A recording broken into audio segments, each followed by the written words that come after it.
Hello, good morning.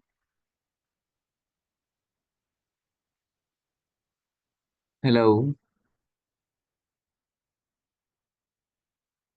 good morning.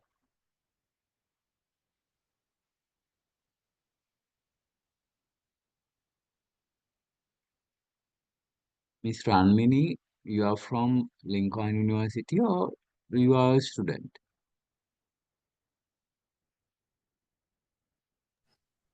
Good morning, sir. I am student.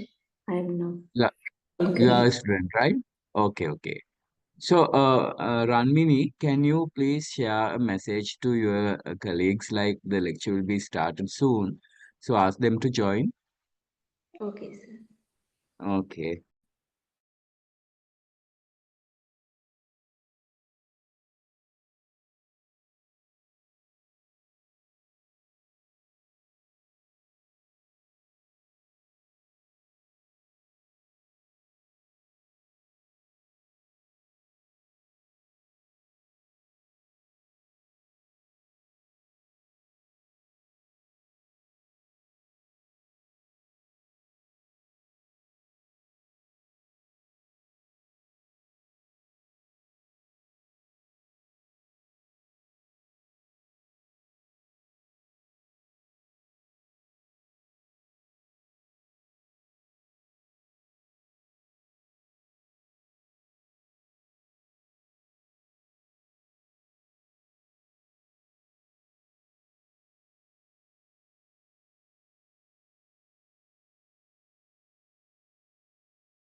Ranmini, I will wait for another 2, 3 minutes until your colleagues join. So, maybe you'll be having a group like WhatsApp group or something like that. So if you can share a message, then it would be easier. Asiri is there, Rani is there. So how many students are there in the class, Asiri? Asiri, Hello, sir. Oh, sir. hello, good morning. Good මේ morning, sir. class එකේ කී දෙනෙක් ඉන්නවද? කලින් නම් sir ඊයේ join වුණේ 8 දෙනෙක් විතර සර්. 8 දෙනෙක් විතර 7ක් නේද? 8ක් Okay, වගේ. ඔව්. Asiri. Right. Ranmini, you are also from Asiri's group or another group? You both are in same group, right? Because as I got to know, this batch will be merged with several batches.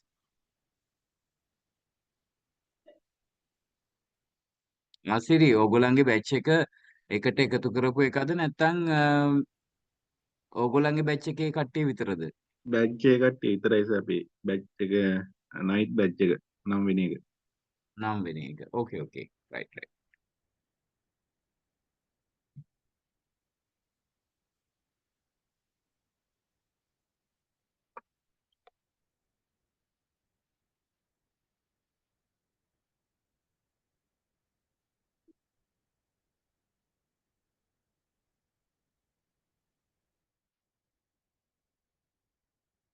Okay. Um, I think it's time to start the lecture today. So the other persons will join with time. So today we are going to start a kind of a session for geomechanics. So today we will be starting this session. So within 28 hours, I am expected to complete this session for you. So this session will be basically conducted in English. But anyway, you can. Is my voice clear to you all? Yes, sir. Hello, it's clear, right? Clear, sir.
Okay. Sorry for the interruption. Right. So we will start now the geomechanics module BCE 4113. So I'm Samir Madhusha. I live in Malambe. So I'm a practicing civil engineer, chartered engineer, and currently I'm working for CB substations and some related constructions. In addition, I am conducting lectures in a few institutes in Sri Lanka. So basically covering based on soil mechanics, geomechanics kind of subjects, right? So in addition, I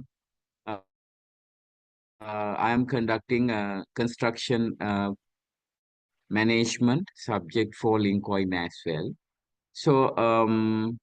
So this is the first time we meet each other. So I think it's better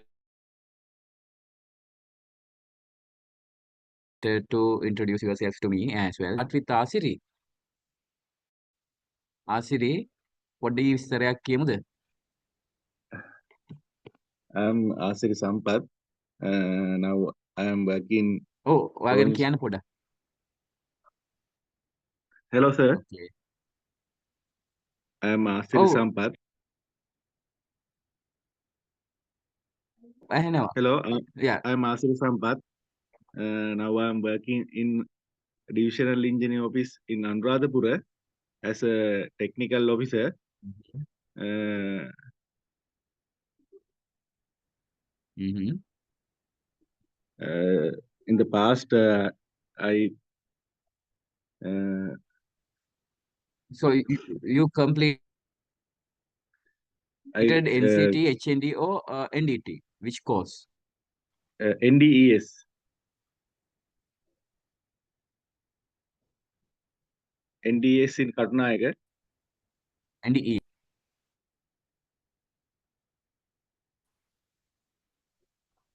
Sir, good morning. Dasita. Hello, sir. Good morning. Good morning, Dasita. Sir, I'm Dasita Vitana Can from you Ratna. briefly introduce yourself? Yes. I'm Dasita Vitana from Ratnapura. Uh, I'm working in Department of Irrigation as an engineering assistant.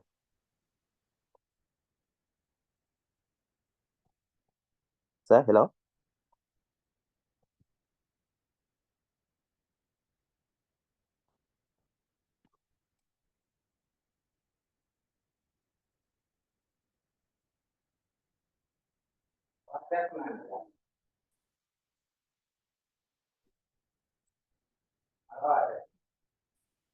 Dunisha, you are there, right? Yes, sir. Uh, Dunisha, yeah, yes, sir. I'm Dunisha Samaratunga. yeah. I Dunisha, yes, completed please introduce yourself. I completed National Diploma in Engineering Sciences at Institute of Engineering Technology. Currently, I'm working at Department of Agrarian Development as a technical officer. Okay.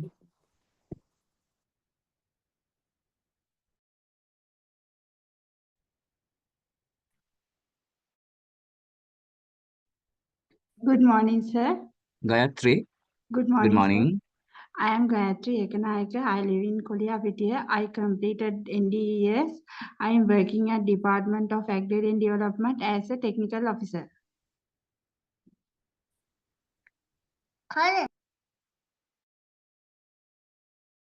Right, good. Okay. Ranmini, Good morning. Ranmini Senanaikar, Sir, good morning. I'm Ranmini Senanaikar, currently working in Mhm. Irrigation Department as an engineering assistant.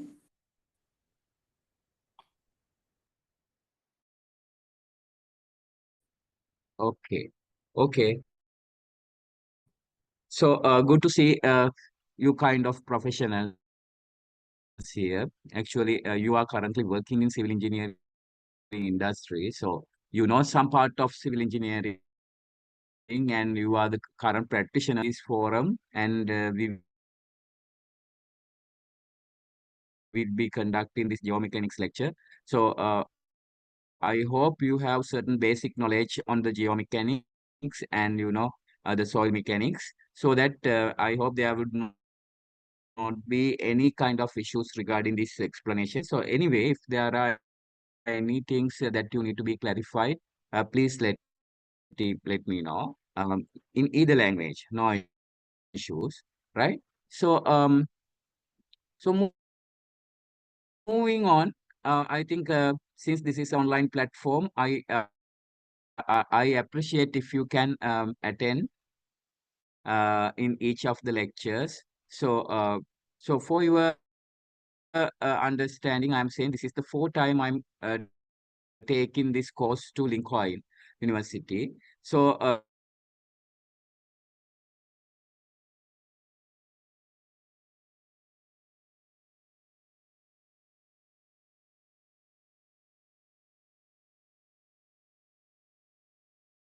plus and A minus, some people B plus, something like that. So it would not be very difficult module for you. So this time also I am expecting that if you attend the lectures regularly, definitely you will be able to get A plus or A minus or A kind of higher grade, right?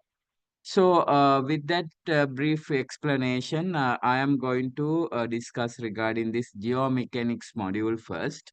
So, my today plan is to give you a summarized idea regarding this geomechanics module. And also, we will be starting our first session today, that is the stress and strain of soil behavior. So, moving on to today's subject, the geomechanics, actually here the rationale for the inclusion of course module in the program. Actually, you have a set of program with you all, but this module has been included in your program. The reason for inclusion is to obtain practically applicable knowledge about soil and rock as a construction material. So we will be giving you knowledge. I know you are the current practitioners in Sri Lanka, so you have certain knowledge regarding the soil and rock. So we will be reminding you those principles, and also we will be discussing little bit further regarding this practical applicable knowledge about soil and rocks, right? And then the students will be able to derive and utilize models for bearing capacity, settlements, lateral earth pressure, and stability. So basic concepts for bearing capacity and settlements and lateral earth pressure and stability will be discussed in this module. In addition to that, we will be discussing about the stress, deformation, strength, and stability in rock, right? So, so these are the 4 learning outcomes that you should obtain after this, after the completion of this module. So, learning outcome number 1, you need to explain the engineering properties of soil and rock, and then you need to analyze how stress and strain work and their components. And then under learning outcome number 3, you need to select and use appropriate methods for design of soil slopes, retaining walls, and simple foundation on soil. And then finally, prepare an assignment on the topics related to geomechanics under the learning outcome number 4. So we will be carrying out a written test at the end of the semester, final examination. In addition to that, I will be given you a kind of assignment. So maybe after 2-3 weeks, I will be giving you a kind of assignment. So don't worry about the geomechanics subject. So I'm really flexible. So the written test also, it is not a hard one. So that's why many people got A plus, A minus, B plus, like higher grades in the previous exam as well. Okay. So I recommend you all to be present in every lecture because I know you paid for these modules, and also this is not a free education. So it's better if you attend on these classes and get certain kind of knowledge so that you can actually written qualification anybody can get, right?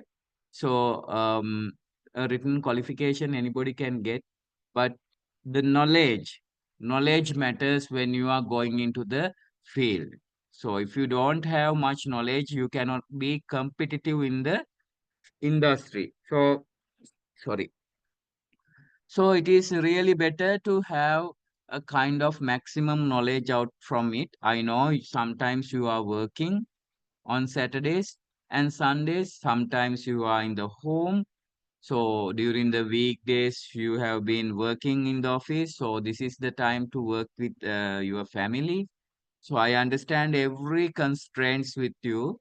So anyway, it is better uh, as maximum as possible attend on these classes so that you can get a kind of certain knowledge. So when you are going into the field as engineers, one day you can be competitive with this knowledge. So with that brief introduction, we will move on. The content outlined in the course. So these are the contents that we will be discussing. First, we will be discussing of analysis of stress and strain, equilibrium equations, compatibility equation, stress strain relationships, right? So we will be discussing the first part today. I am trying to complete this first part within today. Then we have generalized Hooke's law, octahedral shear, stress function. So part of this I am trying to complete within today, right? Then we have plane stress and plane strain, simple two-dimensional problems in Cartesian and polar coordinates, deviator stress. So I am expecting to complete this part of this topic within today. Then we have stresses in soil, description of state of stress and strain at a point, stress distribution problems in elastic half-phase bosonics analysis for concentrated force. So we'll be discussing about this part next session, right? And then we have pressure bulb, uniformly loaded circular and rectangular area, Newmark influence diagram, right? Number 6, we have vertical and horizontal line loads, uniform vertical load over a strip. And under number 7, we have principal stress and maximum shear, triangular and other loadings. Number 8, we have Westergaard analysis, Burmister's two-layer theory, stress distribution around tunnels and vertical shafts. And under number 9, we have rheological properties of material equation of state, models, stress deformation behavior of soil subject to loading, solution of problems of linearly elastic solids. And under number 10, we have deformation of rheological constants, pore pressure develop, settlement computation. So those are the things. In addition, we have failure theory, yield criteria, Tresca-von Mises, Moore-Coulomb failure conditions, failure loci in deviatoric plane and principal space, stress space, influence of intermediate principal stress on failure. Finally, we have constitutive models in soil mechanics, isotropic elastic, anisotropic plasticity, and viscous models. And then representing soil behavior using these models, right? So those are the area that we are going to cover within the module, right? So within these 28 hours, so it is really challenging to complete these areas. So unless you support me by attending on time, and then if you attend on time, then we will try to complete most of this area. But within the 28 hours, it is really challenging to complete these kind of vast area. So I'll try my level best to complete most of the area with you all, right? So these are the additional references. Anyway, this presentation will be uploaded to your LMS once it is uh, accessible to me. So I will be uploading. So don't worry about these references. If you have access, you can refer to these additional references. But anyway, the applicable theories will be discussed in the class, right? Okay. So with that brief introduction, now I am going to start our first topic today. So that would be stress and strain. Okay.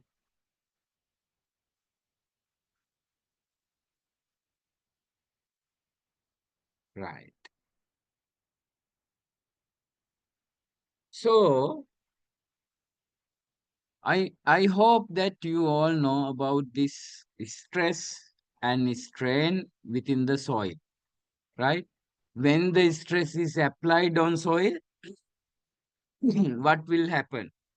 What is the property, or what is the soil behavior we call as strain? Once the stress is applied, what will be the behavior of soil, right? So all the area, I hope you have certain knowledge, right? So we will be starting from the basics so that you you can remember all those theories. So if there are any problems, so if you need any further clarification, please let me know, right? Okay. So as you know, stresses in soil, once you apply certain stresses, right, then there will be certain point, right, so that soil can undergo those stresses. But at a certain point, what will happen is the soil will be fair. So as a result, many failures like catastrophic failures, earth slides, and kind of building failures, crack forming, all those things are happen, right? So once the stresses are applied in soil, soil will tolerate up to a certain extent. So after that point, what will happen? It will not undergo those stresses. And then what will happen? It will be fail, right? Okay.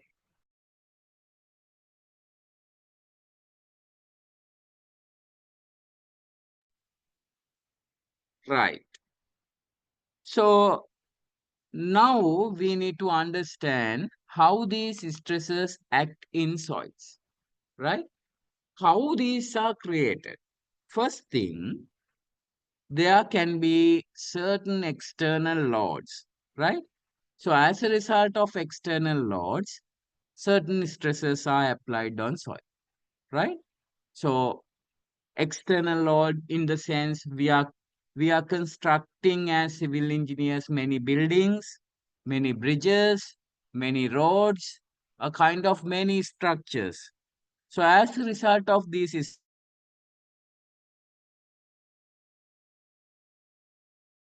structures, certain external loads are applied, right? So the other thing is, as you know, the self weight of the material. The soil itself, it has a self weight. So with this self weight, with these external loads, many stresses are applied on soils, right?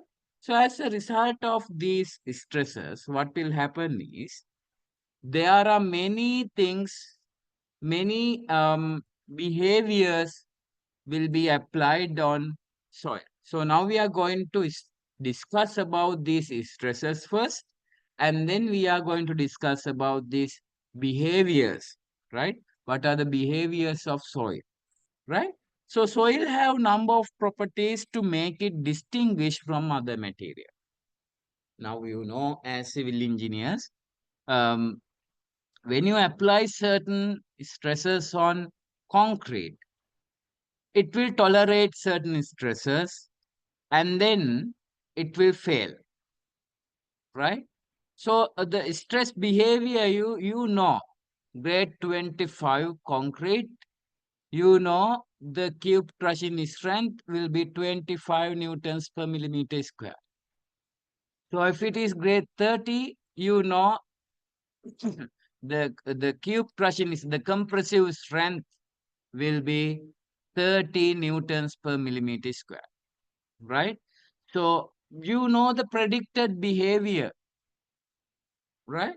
But when it comes to the soil, you cannot predict the behavior. From soil to soil, the behaviors will be changed, right? From location to location, the behavior of soil will be changed. So when soil is dry, the behavior is completely changed. When the water is added into the soil, the behavior is totally changed. So likewise, you cannot actually predict the behavior of soil. It is not like the other construction material, right? So say the steel. So as you know, the rebar, reinforcement bars, we have 275 newtons per millimeter squared for mild steel as tensile strength. We have 460 for toy steel. We have 500 newtons per millimeter square for QT steel. So likewise, we have different grades. We know the predicted behavior. But when it comes to the soil, it's really difficult to predict the behavior as civil engineer. The reason, the soil have its distinguished properties, right? It has its unique properties. So because of these unique properties, it may behave in a different way than the other materials, right? Okay. So we will see why these properties, what are these properties, how this soil made out of. Actually, this is a cross-section of a soil particle, right? So as you can see, soil is not a pure material. It is not an uniform material. So it has many things inside. So as you know, the soil soil sample, if you get a soil sample, soil particles are there.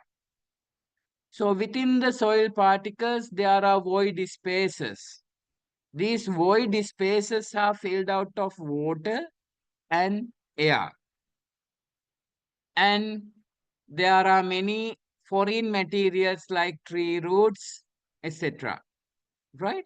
So the soil is not an uniform material. It is not isotropic material, right?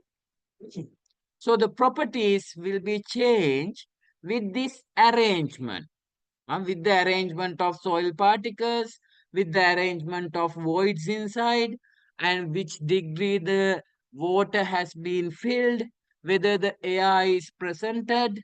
So likewise, with the arrangement of the soil, the behavior of soil under stresses will be different.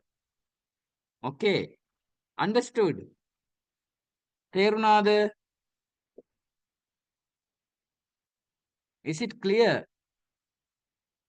Asiri? Yes, sir. Okay, Clear, sir. okay, right? Then, as you know, once the stress is applied on soil, soil has a high capacity to bear compressive stresses. But when it comes to tensile stresses, it hardly bear or hardly tolerate these tensile stresses, right? So it has negligible tensile strength. But when it comes to the compressive stresses, it has a high capacity for the compressive stresses. But now let's say the soil sample is there, right? It has a certain compressive strength, let's say 100 newtons per millimeter square. That is the compressive strength of soil. But before it reaches to this value, when we apply certain compressive forces, before it reaches to 100 newtons per millimeter square, what will happen? The soil will fail. Means before the compression, before the compressive strength, there should be a mechanism to fail this soil. Okay, so I will repeat. Now let's say for an example, the soil has the compressive strength of 100 newtons per millimeter square. So compressive strength means compression, no? So we will apply compressive forces, right? So we expect, okay, it will bear until 100 newtons per millimeter square and we increase the force. But before it reaches to 100 newtons per millimeter square, what will happen? It will fail. Like 45. When it reaches 45, the soil sample will be failed. So when we check about the failure mechanism, we understand most soil will fail under the shear, right? So that's why I mentioned in the second bullet, soil can also transmit shear stresses if they are relatively small compared to the compressive stresses. Compressive stresses, it can bear, but when before it reaches to its compressive strength, what will happen? The soil will be failed under the shear. So soil can resist certain amount of shear, but it should be relatively small compared to the compressive stress, right? So as I said you, the soil consists of lot of particles in it, right? Soil particle, it contains, in addition to that, the water is there, air is there. So when you apply certain external stress on the soil will take certain kind of stresses. In addition to that, the water will also share a part of load. So we will be discussing this principle in detail later, right? How these stresses shared. But for the time being, you understand once an external load is applied on the soil sample, soil particles will undergo certain stresses. Similarly, the water will share a portion of it, right? So that's why I mentioned here part of the stresses are transferred by the water in the pores. Part of the stresses are transferred by the water in the pores, right? So you see, compared to concrete, compared to steel, compared to any other construction material, the behavior of soil under stresses will be different because of these arrangement within it. The internal structure matters a lot, right? Okay. So, with that basic introduction regarding these stresses, let me discuss about the stresses in soil, right? So, in your previous studies, right?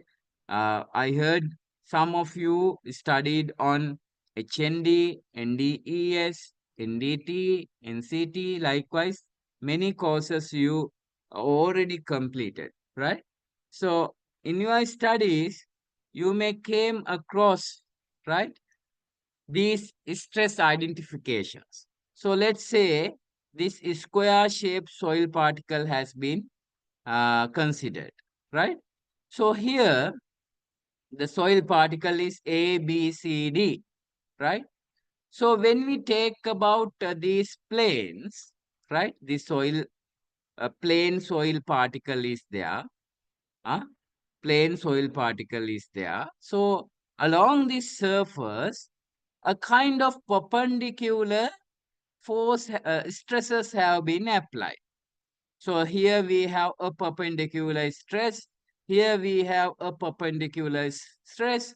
Here also we have a perpendicular stress to this plane, to this surface, right? So these perpendicular stresses to these surfaces we call as normal stresses, right? So these are the normal stresses. We denote those stresses as sigma, right? So if it is horizontal, we say sigma x. If it is vertical, we say sigma y, right?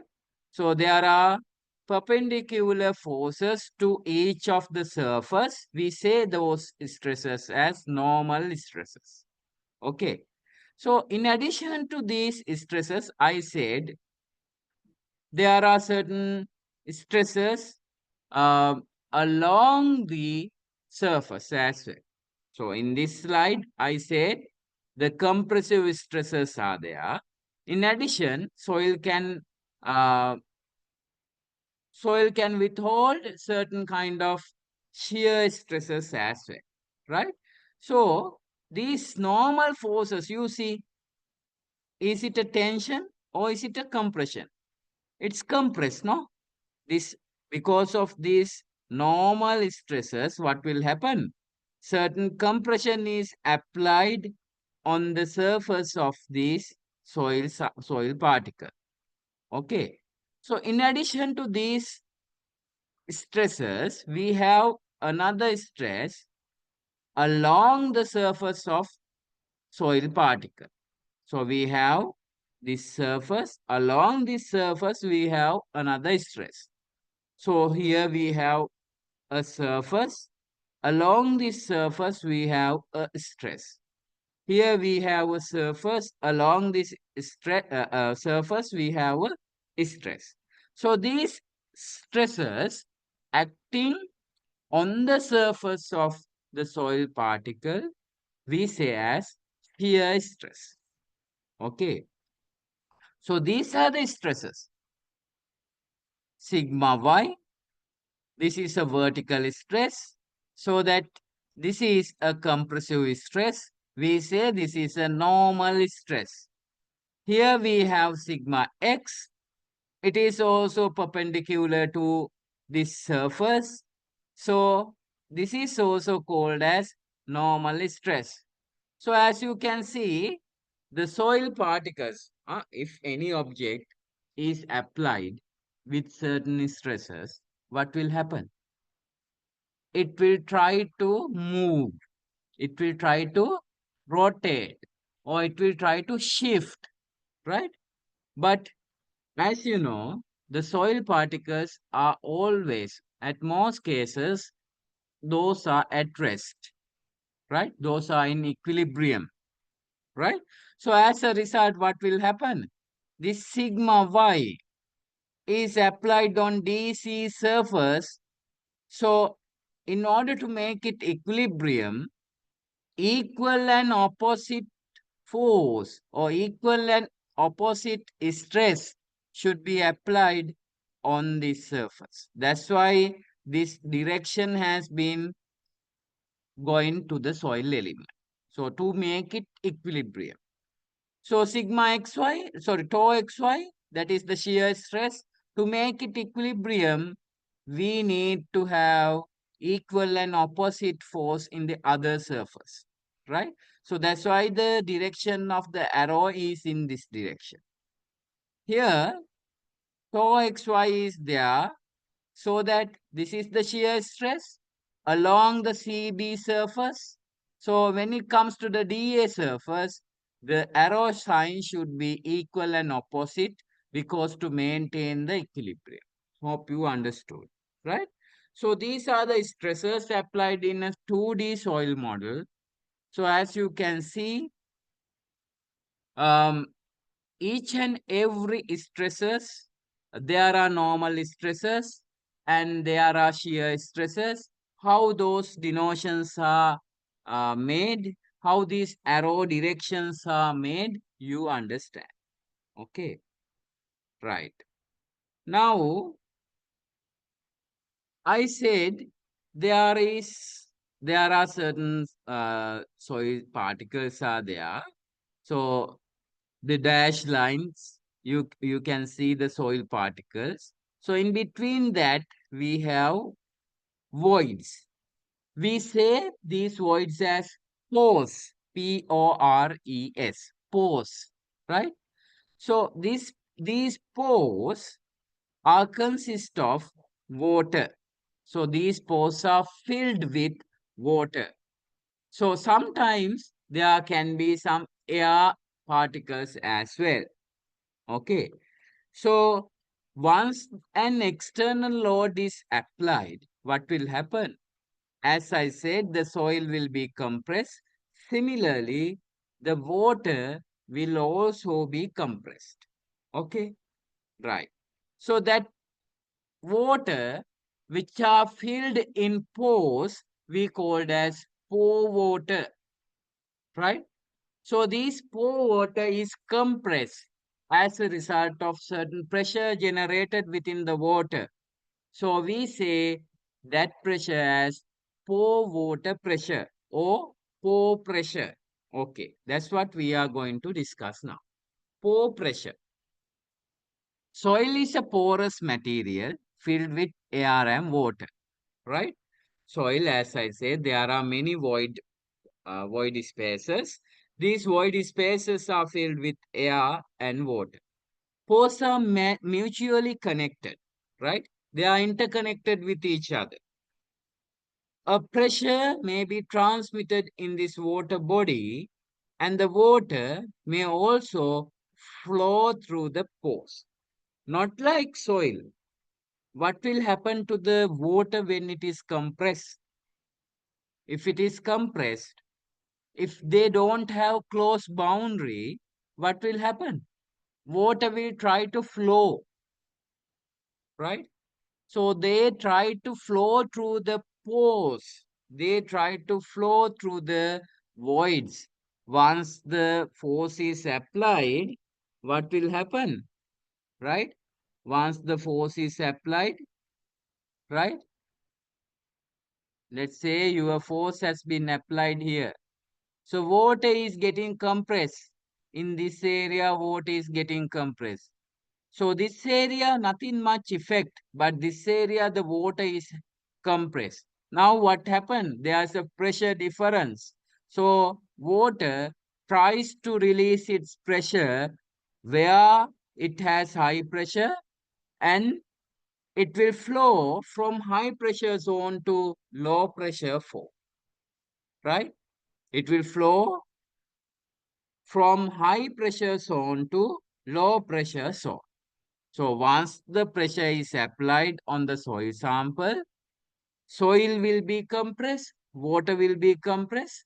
Once the water is compressed, not like soil sample, the water tries to release its pressure, right?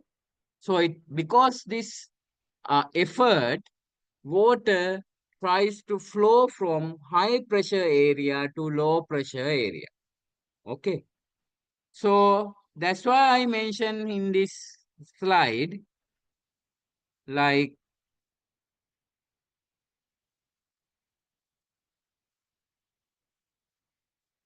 okay, that's why I mentioned in this slide, like, water, once the pressure is applied, what will happen? A pressure may be transmitted in this water body, and the water may also flow through the pore. Water flows, right? So pressure in the pore water is named as pore pressure, right? You know that. Now, with that understanding, we will move to our next slide. Okay. So the pore pressure. Now, I have marked several containers over there with different shapes, right?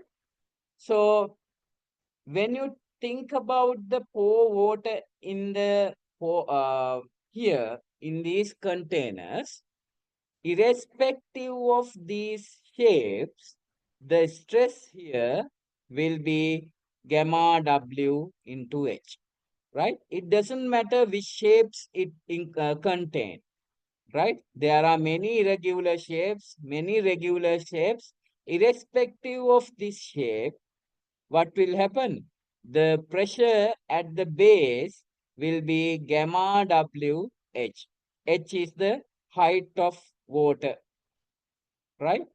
So normally the fluid at rest, no shear stresses can be transmitted, right? Normally, if the fluid is at rest, so in that situations, shear stresses will not be transmitted, right? So irrespective of this shape, the pore water pressure at the base will be gamma WH. Understood? Is that clear? භාජනයේ හැඩය නොසලකා භාජනයේ හැඩය මොකක් වුණත් වතුරවල මෙයා නිශ්චලව නම් ඉන්නේ. එයා rest එකේ නම් ඉන්නේ. මොකද වෙන්නේ? එයාගේ බේස් එකේ තියෙන pore water pressure එක මොකද වෙන්නේ? gamma WH වෙනවා. gamma W කියලා කියන්නේ unit weight of water, right? H is the fill height. Is it clear?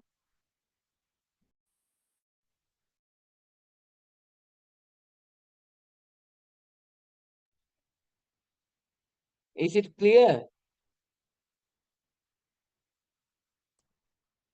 I appreciate if you talk, right? Okay, receive the message. Yes, sir. Right. Okay.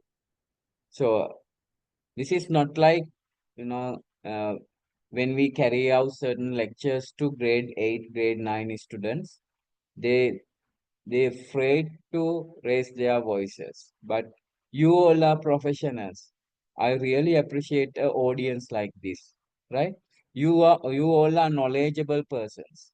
So I appreciate to raise your voices.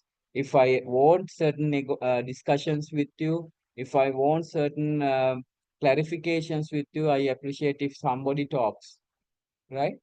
Because you all are professional people, right? Okay, moving on. So now we have different terminologies. pore pressure is one of the terminology.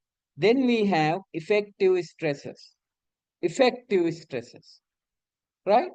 So if a stress may act on soil, it will be transmitted by pore pressure and by stress in the particles, right? So now let's say certain stress has been applied on the soil body. So as I said, let's say 100 kilonewtons per square millimeter, 100 newtons per square millimeter has been applied on the soil body. Okay. So part of this pressure will be taken by water, as I said. Part of this pressure will be taken by soil. Okay. So what will happen? Now 100 newtons per millimeter squared has been applied. Let's say 20 of it, 20 newtons per millimeter squared has been taken by water, and balance 80 will be only applied on soil particles. Understood? So what is this effective stress? So the effective stress is the stress taken by the soil, only by the soil. Okay, only by the soil. So that means even though you apply 100 newtons per millimeter squared, 20 newtons per millimeter squared will be taken by water, and the balance will be taken by the soil particles. So only the balance is taken by the soil particles. So only the 80 newtons per millimeter squared is taken by the soil particles. So in that sense, we say the total stress is 100 newtons per millimeter squared, and 20 is the pore pressure, and effective stress is 80 newtons per millimeter squared. 80 newtons per millimeter squared. So all the behavior of the soil will be determined by this 80 newtons per millimeter square, because the soil is applied with only 80. Okay. The soil is applied with only 80 newtons per millimeter square. Right? So the engineering behavior of the soil will be determined by effective stress. That means 80 newtons per millimeter square. So not the total stress, not the 100 newtons per millimeter square. Okay. So that's what I try to elaborate here. The soil sample is there. Certain stresses have been applied. So the total stress is sigma, right? Total compressive stress is sigma. And part of it has been taken by the pore water pressure. So this is the pore pressure. And the balance part will be taken by soil. So that would be sigma dash. So that we called as the effective stress. So the effective stress is equal to total stress minus pore pressure. So the effective stress equal to total stress minus pore pressure. So total stress is 100, pore pressure is 20. That's why I say 80 is the effective stress. Likewise, so whenever you have the problems, you have to calculate the effective stress if you want to know the behavior of soil. Because the engineering properties of soil will be determined by the effective stress applied on the soil particles. Okay, right. Now we come to the story. Stress and strain. Now you know the basic concepts of stress. You know what total stress is. You know what pore pressure is. You know what effective stress is. And also you know about the normal stresses. You know about the shear stresses as well. Right? You know now stresses. What about the strain? So it is very important to study the relationship between stress and strain in soil due to concentrated loading conditions. So many loading conditions are there, so we will be discussing later. But in order to develop our theories, we consider the concentrated loading conditions only. Okay.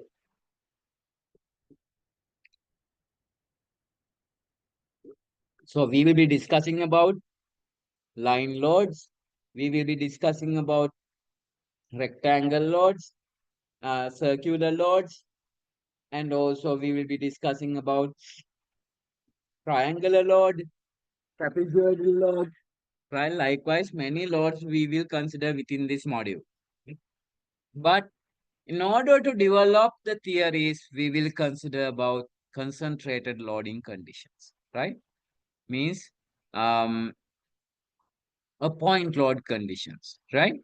So the stress and strain, it is really much important to study. Why? Because if we want to estimate the settlement of soil, we need to understand what is the concept between stress and strain, right? If you understand this concept only, you can determine what is the settlement. And then in order to conduct stability analysis of earth, also the stability analysis of earth retaining structures, and in order to determine stress conditions on underground structures. So all the things will be depend on the stress and strain theories. So how important these areas for civil engineers? Let's say you are a civil engineer. So if somebody comes to you and asks to estimate the settlement of soil before your construction, right? You have to follow this theory. So how important that is? It's really important, right? And we are dealing with our structures, also we are dealing with foundations. So once the structure is there, once the building is there, once the bridge is there, it should survive for its design life. It may be 50 years, it may be 100 years, right? So it should survive safely. So in order to make sure it to be survived safely, you have to understand the behavior of soil, the settlement, the stability, the stress conditions, all the things you have to understand. So to understand this, you need to uh, get a certain understanding on stress and strain. So how important that to become a good civil engineer, right? So it's really much important. So I hope you um, collaboratively study with me, right?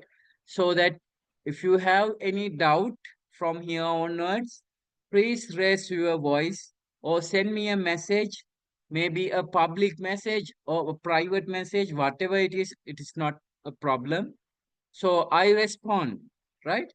Whenever there is a problem, I can clarify to you, right?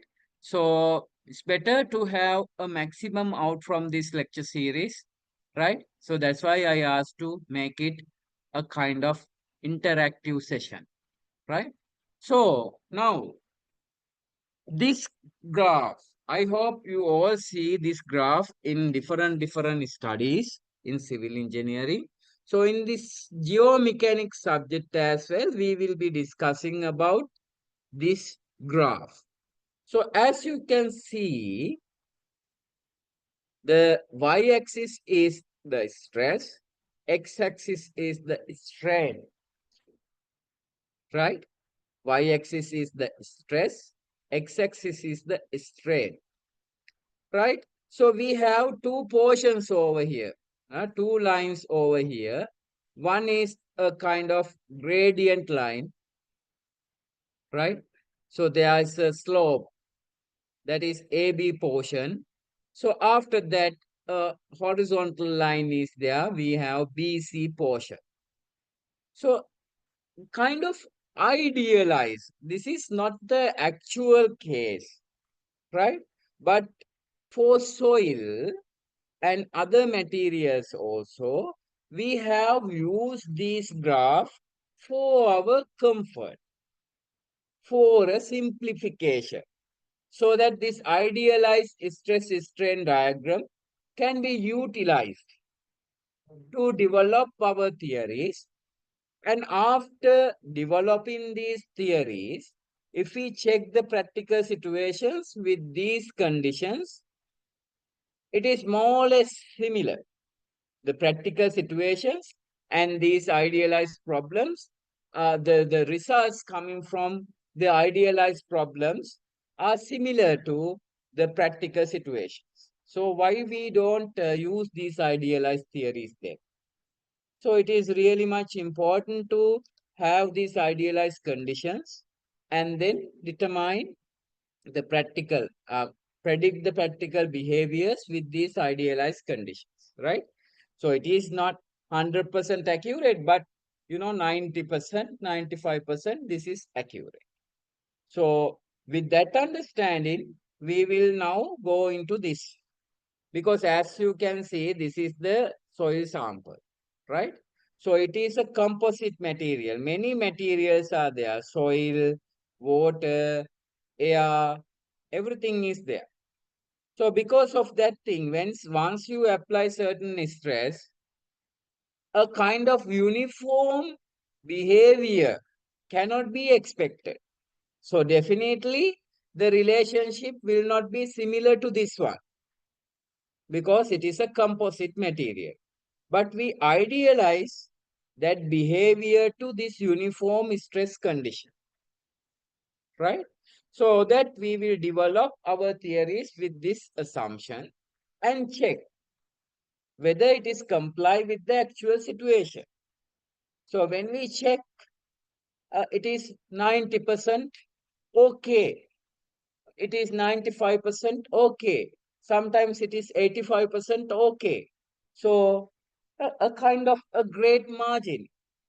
So with that understanding, we are using this idealized stress strain condition to predict the behavior of soil as well. Okay. So as I said, the y-axis is stress, x-axis is strain, and then we have two remarkable um, portions, or we have two differentiable graphs. All right. First we have AB and then we have BC, right? A slope line is there as AB portion, and then we have BC portion. What happens here? With the strain, stress has been gradually increased, linearly increased in this portion, right? When you increase the strain, the stress is gradually increased. It has been linearly increased in this AB portion. But when it comes to the BC portion, even though the strain is increased, stress remain constant. It is not changing. The stress is unchanged. But the strain is getting increased. That's why it has this horizontal line, right?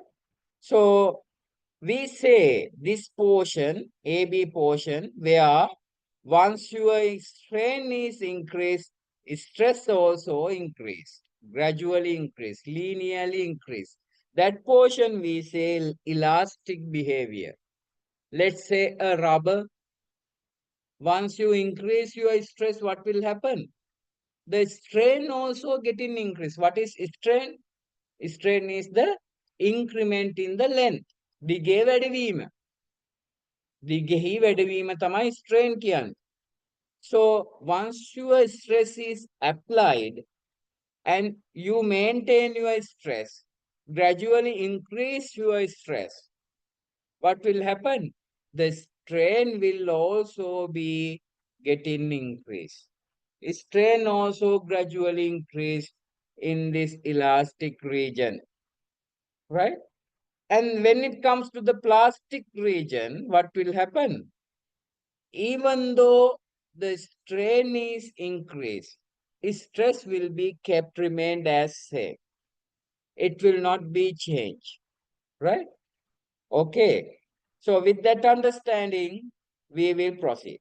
So the observations are at low stress levels, the strain increases linearly with stress that we called as elastic range of material, right? Elastic range of material, right? So at low level of stresses, right? Here we have the low level of stresses, also low level of strains. What will happen? With the strain, stresses are also gradually increased, right? So at low stress levels, the strain increases linearly with stress.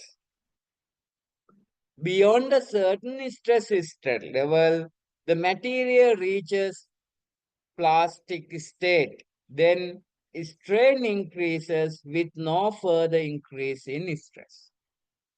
That is the branch BC. Okay. So that is very clear to you all. So what are the observations? At low stress level, the strain gradually increases. It is linearly increased.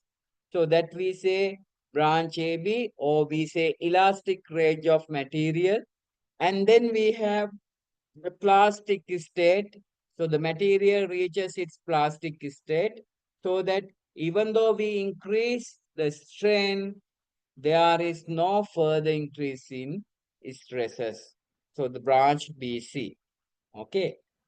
So now we come to the basic theories of stress and strain with that idealized understanding, right? The theories of stresses and strains presented in this presentation are for elastic range only, right? Only for elastic range we will be discussing. So whatever the theories developed in this session, we comply to the elastic range only. In determining stress and strain in soil medium, one generally uses two principles of theories of elasticity. Although soil nature is not fully homogeneous, elastic or isotropic. I said this previously. The soil is not uniform. It is a composite, right? So we cannot expect this kind of idealized behavior in a composite material like soil, right? But anyway, we are using this elasticity theory to develop our equations and formulas, right? So that's what I mentioned. Even though this is not idealized conditions, we are using these idealized conditions for our comfort. However, the results derived from elastic theories can be applied to the problem of soil mechanics. We can use these results generated from these elastic theories to predict the behavior of soil, right? To predict the behavior of soil, we can still use these equations developed with elastic theory, right? Okay. So with that understanding, now we come to a 3D soil particle. Now you see lot of stresses have been demarcated here. So lot of stresses have been indicated here. So the 3D soil particle, a kind of cubic soil particle, right? So we see what are these stresses marked in this soil element. Now the theories are getting little complex, right? So I hope you uh, cooperate with me, right? When I explain something, if you don't understand, please let me know such things, right? Okay, now this is a kind of 3D Cartesian coordinate system, right? So we have three axes, right? X-axis, Y-axis, and Z-axis, right? We have X-axis here, Y-axis here, and Z-axis here. So this is the origin, 0 point, right? So 0, 0, 0 point is here, so that we locate our um, cubic soil element at this origin, right? This cubic soil element at this origin. Okay. So at the side, along this x-axis, we have a side here. So this side, the length of this side is dx. And then along this y-axis, we have a length over here, that is dy. Along the z-axis, we have a length over here, that is dz. Okay. So we have dx, dy, and dz. So as the uh, lengths of this soil element. Okay. And then now we go, now you know the dimensions, dx, dy, and dz. And now we will talk about these stresses. As we discussed for the 2D soil element as well, so there are stresses applicable for the soil. Those stresses are the normal compressive forces and the shear forces, right? So the shear forces are acting along the surface and normal forces are acting perpendicular to the surfaces, right? So the sigma and tau values are indicated there. So let me explain with this one. Okay. So this is a plane along x-axis, along y-axis, but it intersect z-axis. You see, it intersecting z-axis. Z-axis is coming vertically, right? So this horizontal surface is intersecting the z-axis. Okay. So y-axis and x-axis, it is in parallel. So that's why we indicate this as sigma z. It is in parallel with the z-axis. Okay. So this is in parallel with the z-axis. So z-axis is vertical. So this one also vertical. So it is in parallel with the z-axis. මේකට සමාන්තරව තමයි මේ sigma z එක apply වෙන්නේ. ඒකයි අපි මේක sigma දාලා මේකේ z කියලා denote කරලා තියෙන්නේ. Similarly, the shear stress values are also indicated.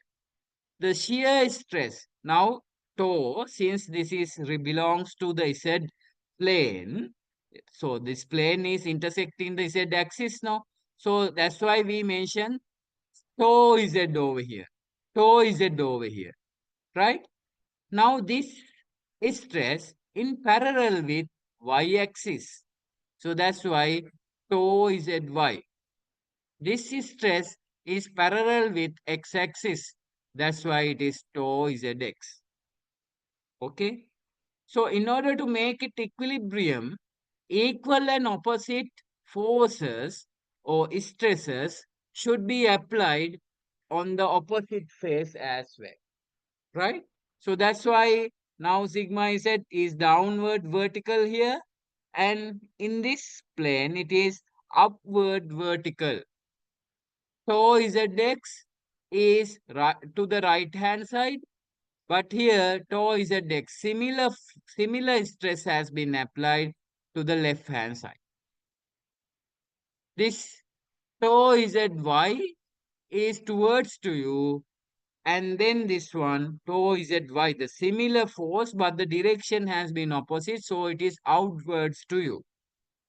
So this is towards to you, this is outwards to you. Okay, so now you know the stress condition in this plane and this plane. Okay. The top and bottom planes, you know the stress condition. Similarly, shall we check about this plane? Right? This plane is in parallel with y-axis. Let's say this plane. This plane is in parallel with y-axis and also it is parallel with z-axis. But it intersect x-axis. මේ plane එක ගත්තහම ඔයාගේ වම් අත පැත්තේ තියෙන plane එක ඒ plane එක මොකද වෙලා තියෙන්නේ? y-axis එකටයි z-axis එකටයි parallel. ඒ වුණාට ඒක intersect කරනවා. ඒක කපාගෙන යනවා x-axis එක. Right? So with that, you know, if we mark a norm here, this is denoted as sigma x. Why? This is in parallel with x-axis. And this is actually intersecting this x-axis. So because of that thing, all tau values become tau x now. Compared to this one, this is tau z. Now this is tau x. So tau x, z means it is in parallel with the z axis. So xy is, it is in parallel with y axis. So equal and opposite stresses are applied in the opposite phase as well. So that tau xy is there, tau xy is here. Tau zx is there, tau zx xz is here. So sigma x is there, sigma x is here. But all the directions of the arrows opposite. The magnitude is same, directions are opposite to make it equilibrium. Okay. Now we discuss about top and bottom planes. Also we discuss about right hand side and left hand side planes. Now we are discussing about this plane which is towards to you and this plane which is opposite to you. So how about the stresses? You can see sigma y, tau yz, tau yx. Similarly, equal and opposite, we have sigma y, tau yz, tau yx. Right? So these are the stress conditions. So do you have any things to be clarified additionally regarding these notations? Or if you have anything which is not clear, please let me know. Even you can send me messages. If you are fine with this understanding or if you are fine with this discussion, please let me know. I will proceed to the next slide. Is it okay?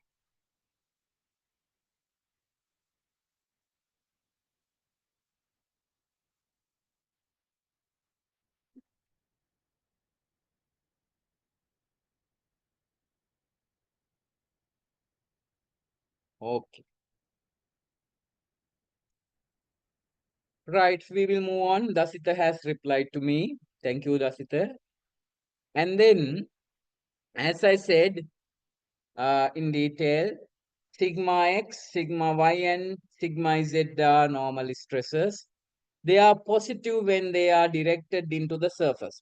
Right? I said no. So all these stresses have been marked. The normal stresses, sigma z, sigma x, sigma y, everything is marked as compression. තල්ලු කරන විදිහට දාන්න. Compressive forces. Okay.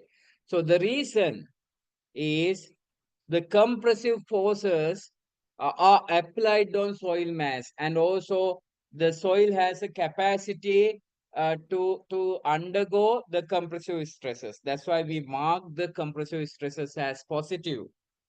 So if it is a tension, it should mark in the other direction. I mean, now it is in a compressive way, no, the tensile forces outwards the surfaces, outwards the surfaces. Now this is inwards the surfaces. So if you mark in the other direction, if the arrow is marked like this, it is tension. So this is the compression.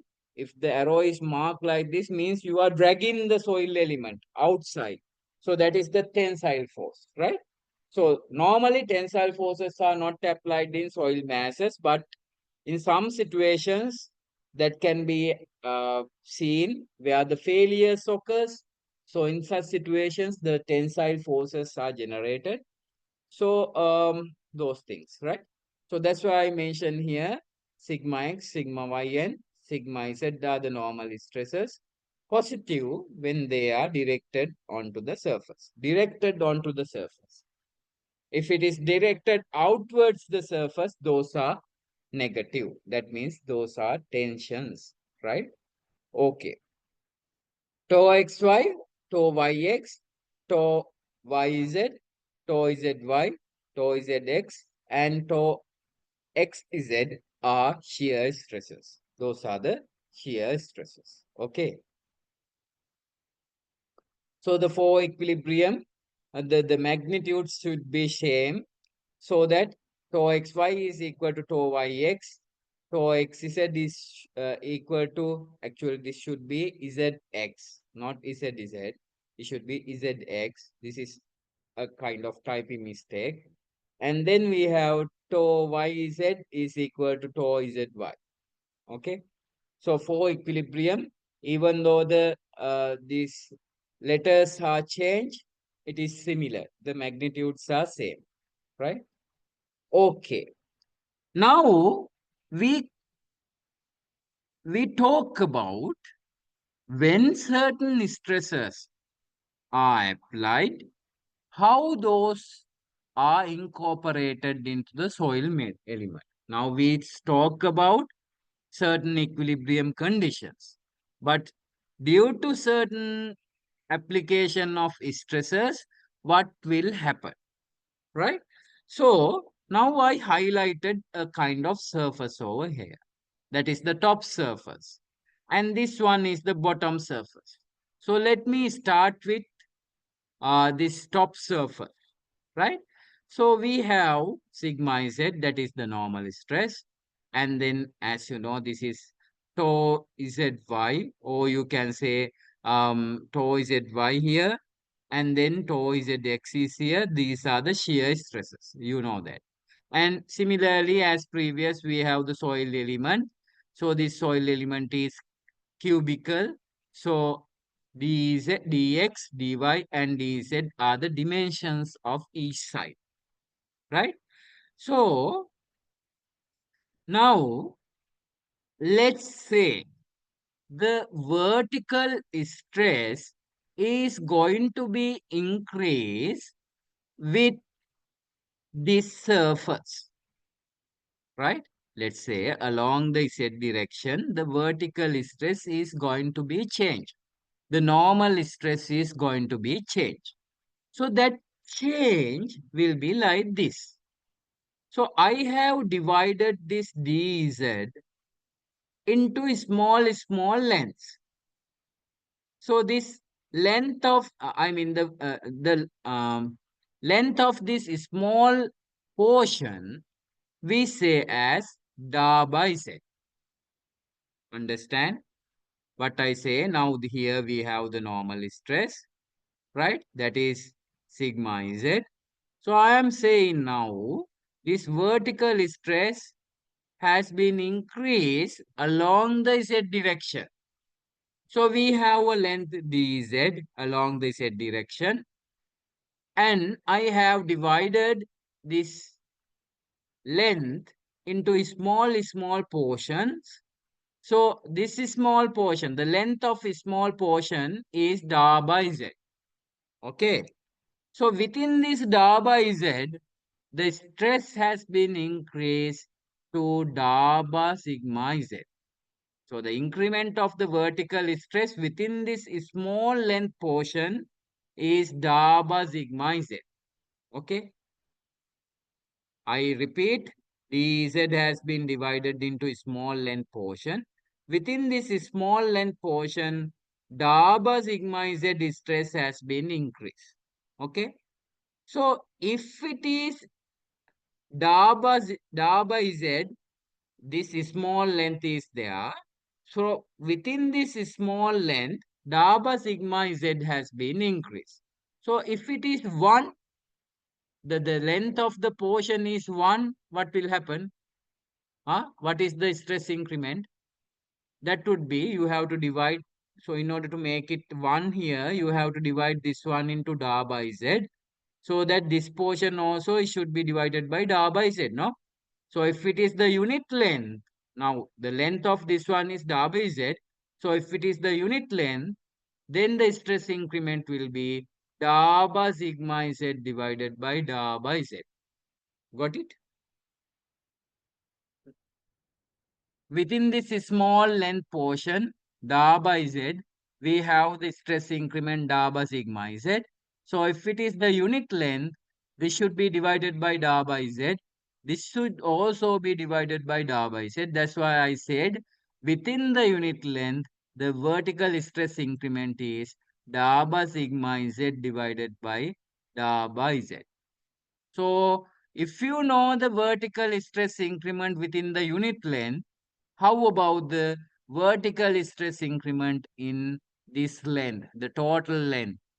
So what you have to do is just multiply this value by dz, the total length value. The unit length, the vertical stress increment is da by sigma z divided by da by z into dz. That is the length of this one. So that's why I mark the vertical stress increment over here as sigma z, that is the stress here, and this part is the vertical stress increment. Okay, da by sigma z divided by da by z into this length, right? අඹගෙඩි පහක් රුපියල් 10යි නම් අඹගෙඩියක් රුපියල් 2යි. මේ අඹ 100ටම කීයද කියලා බැලුවා. අඹගෙඩියක් රුපියල් 2යි නම් අඹගෙඩි 100ටම කීයද කියලා චෙක් කරලා බලපු එක වගේ තමයි. Right? The same concept. So we divided by da by z both sides to make it unit length. And if you know the vertical stress increment per unit length, then in order to determine the full vertical stress increment, what you have to do is you have to multiply the unit length stress increment by the total length. That's what I did here. So sigma z is the initial stress, and this is the vertical stress increment, da by sigma z divided by da by z into dz. Okay. So very simple, nothing complex, just the same principle you know, but what we have done is adjusted by symbols. Adjusted by symbols. Da by z, da by sigma z, dz. Likewise, there are many symbols. With these symbols, we have adjusted the vertical stress increment. Okay. So, is it clear?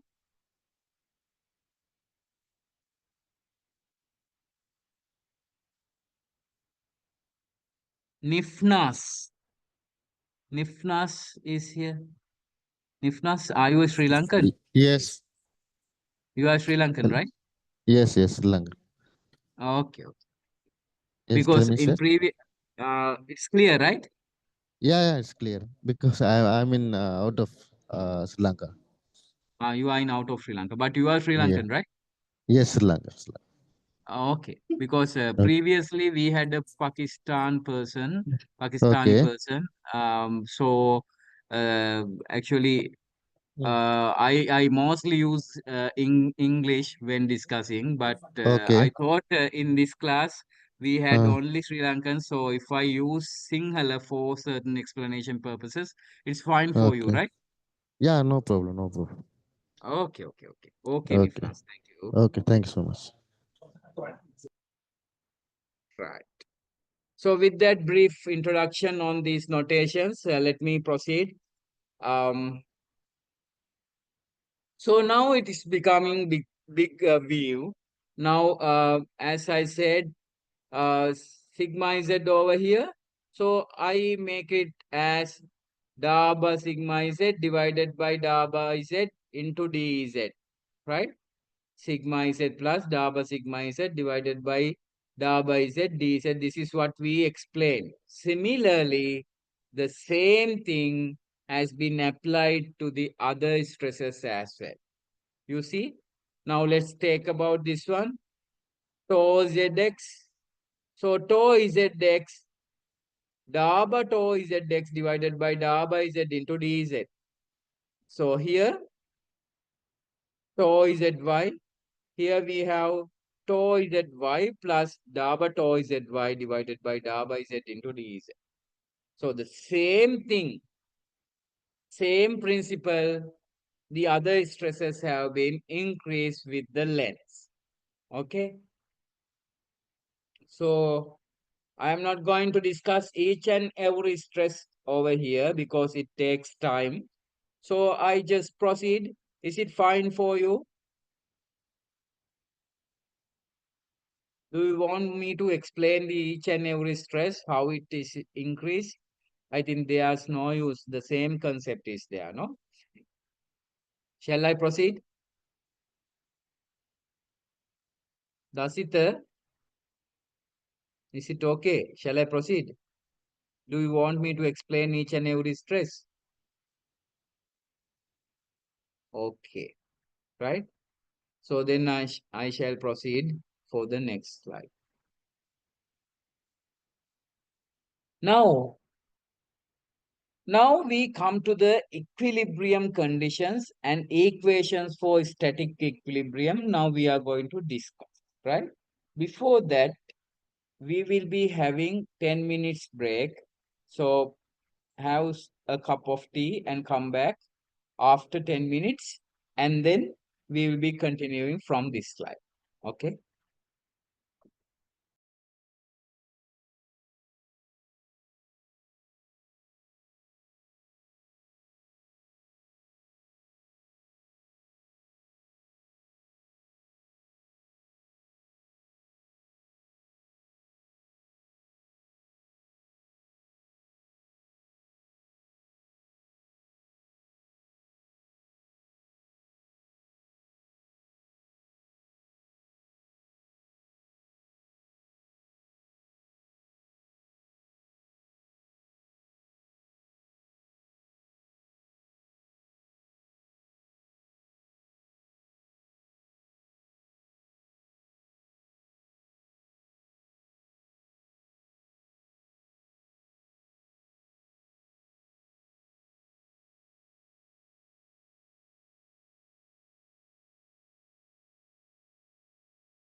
Hello. Hello. Hello.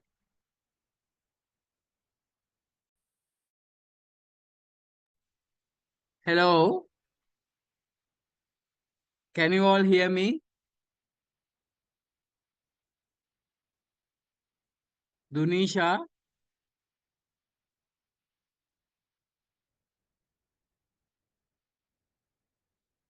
Dunisha, you all hear me, right?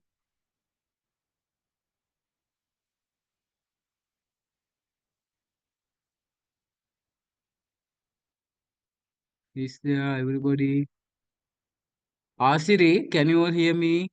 Yes, Gayatri, sir. Nifnas. Right. Okay, okay. Right. Let me continue. Now, the equations for static equilibrium. Now you know these stress conditions which we denoted for the 3D soil element over here.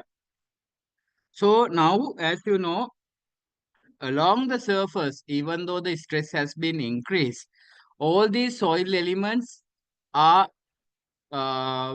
in equilibrium. So if we consider the equilibrium conditions, these each and every stresses in x-axis, y-axis, and z-axis, it should be uh, equal to 0, right?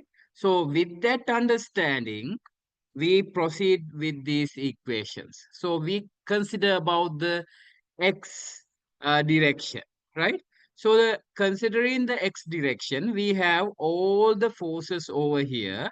Now x direction, now we have sigma x. This is the x direction. So x direction over there. So along the x direction, what are the forces applicable? So now we have sigma x here minus sigma x plus this portion, right? So that's what I mentioned here. Sigma x here minus sigma x dabba sigma x divided by dabba x into dx. So this portion is here. So this is the stress. In order to make it into forces, we have to multiply by the area applicable this stress. What is the area? So area is here. The dimension is dy. This dimension is dz. So dy into dz. So that's what we mark here. So in addition to that, we have uh, tau xz. So that means this one. This is also along the x-axis. So compared to that one, we have tau zx. Dabba tau zx divided by tau is dabba z into dz. So this is positive direction, this is negative direction. That's what I mark here. Tau zx minus this one. So the area applicable for this one is dy and dx. So that's what I mark here. So the other plane, now we encountered this one and counted this one. Also we counted this one, we counted this one. Now we have this front and back faces of the cube. So we have along the x direction, we have this one. We have tau xy and tau yx plus this one, right? So here tau yx minus tau yx plus this one and into the area of the stress dx into dz. Here, this one. Dx into dz. So this plane. So with that understanding all together, if we added up, it should be 0 because the soil particle is in equilibrium. So what will happen if you simplify? Now sigma x minus sigma x, it will be cancelling off, and also tau zx into minus tau zx, it is also cancelling off. This one tau yx minus tau yx, it is cancelling off. Altogether we have dabba sigma x da by x dx, dy dz, this one, and this portion, and this portion only will be remaining. So dy dz, dy dx, dy dz, everywhere it is there. So we can cancel off those things also. So the finally we have da by sigma x divided by da by x, da by tau yx divided by da by y, da by tau zx divided by da by z equal to 0. Okay. So this is one of the equilibrium equation for static equilibrium. And then this is for x direction. Similarly, for y direction, we can say this is the final outcome. So no need to explain how it takes. It is the similar concept like this x direction. So the y direction also we can get this result. This is the final outcome for y direction. When it comes to the z direction, the story is a little bit changed. So what is the change? So every direction in z direction, if we take now here, this is the z direction. So when we talk about z direction, sigma z minus this one. So that's what I mark in the first term, and multiply by the area dx into dy. And then we have tau xz minus tau xz, this portion. So that is the other one here, this one, tau xz minus tau xz, this additional stress generated. So if you take the other sides also, it is similar way. But the change is this one. When it comes to the z direction, the self weight, right? Self weight of the unit weight of the soil should be encountered. So the unit weight of the soil is gamma. So gamma is kilonewtons per cubic meter. So that's why in order to make it to a force, we have multiplied from the volume of the soil particle, that is dx, dy, and dz. Okay. So with that understanding, now if we simplify, finally the result would be da by sigma z divided by da by z, and then uh, da by tau x z divided by da by x, da by tau x y z divided by da by y minus gamma. So this is the final equation for the z direction. So with this understanding, you now understand what is the x direction equilibrium equation, and y direction equilibrium equation, and z direction equilibrium equation. Okay. Equations noted above are the static equilibrium equation in Cartesian coordinate system. These equations are written in terms of total stresses. So these are written in terms of total stresses, right? Okay, now we are going to check how to express these equation in effective stresses, right? Now these equations all are in total stress conditions.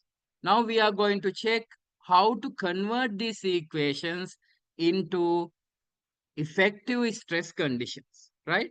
Because as I said, effective stress is the stress taken by the soil particle. So even though the total stress is applied, part of the total stress will be taken by water, and balance part will only taken by the soil. So what will happen?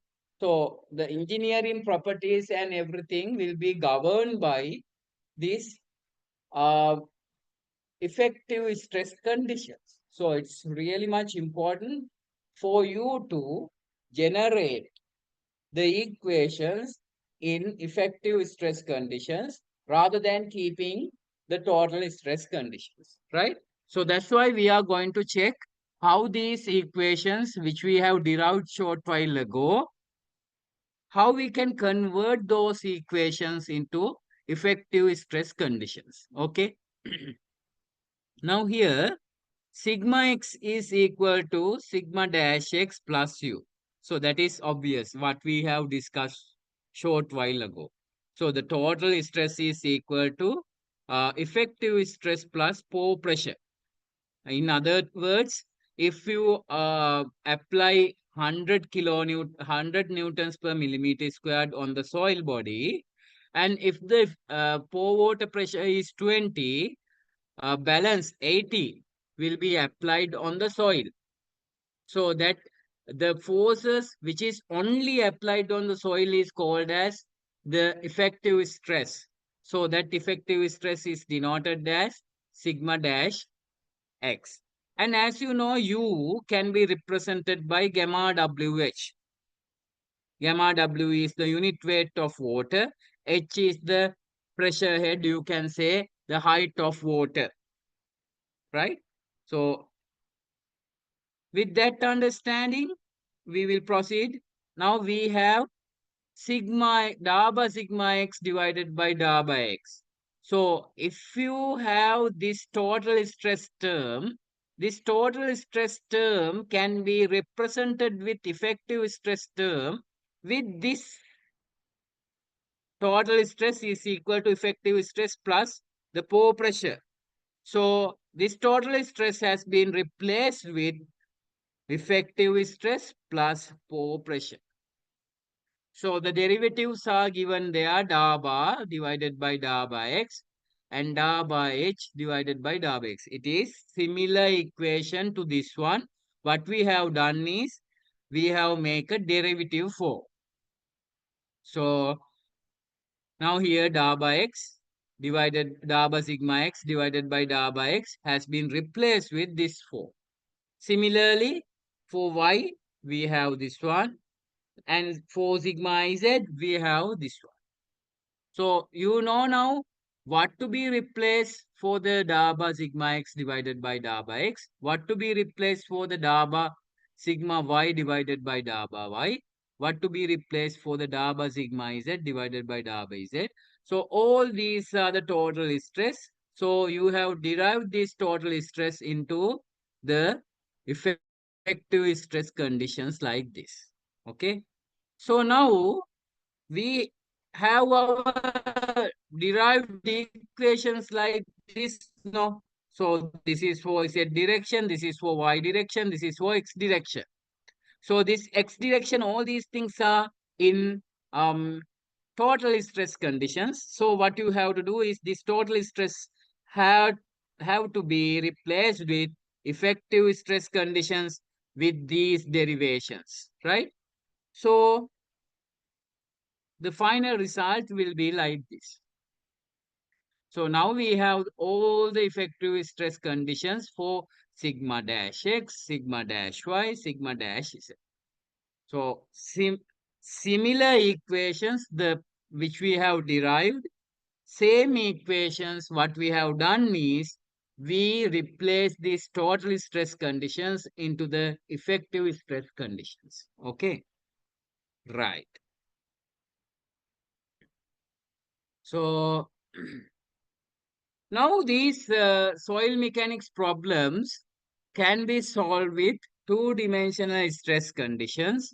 So in two-dimensional stress conditions, now here we have x and z axis only. So in this x and z axes, we have this sigma z, and then we have tau zx over here, and then sigma x, tau x z. So the balance, I mean, the increase stresses in the opposite direction we have. So that we have now sigma z, and then dabba sigma z divided by dabba z, same like the previous condition. No. So now sigma z is there, sigma x is there, sigma x plus dabba sigma x divided by dabba x dx. So likewise, all the shear stress components have been increased for the two-dimensional cases, which we have discussed short while ago. Um, the 3D problem we discussed short while ago. Now we simplified that to 2D condition. So the difference is now here sigma y portions are not available, tau y portions are not available because y axis is not available in two-dimensional stress conditions. So that y substropes this stress conditions will not be applicable in two-dimensional stress conditions. So now this is the three-dimensional thing. So we have simplified that to two-dimensional things. So all the equations which we have derived with this two-dimension 3D problem, now y-axis is not available, as I said, so that this portion uh, sigma z, sorry, y portions are not available. Now like this, sigma y, tau xy, tau yz. Likewise, these will be becoming 0. So that's the problem. Now here we have tau xy and then tau yx is 0. All the y inclusive stresses will become 0. So that our simplified equations for 2D problem will be DABA sigma x divided by DABA x, DABA tau is xz divided by da by z is 0. And the other one, da by sigma z, da by z. And then we have da by tau xz divided by da by x minus gamma is equal to 0. So what we have done was the 3D equations, the equations derived for 3D soil problem. Now we have substitute these values as 0. Okay, I repeat. So these were the equations which we have derived for 3D problem. So in this 3D problem, this portion is becoming 0 now. So only this one and this one will be applicable. Here, entire this portion will be 0 because y is applied now. So every y portion is becoming 0 because it is 2D problem now. Here this part will be 0. So that's why we have two equations in 2D problem. So here this equation and this equation is available, right? Okay. Now we consider about the strain condition. We are running out of time. Anyway, we will try to complete. So up to now, is there any questions? Do you want any additional clarification or is it okay?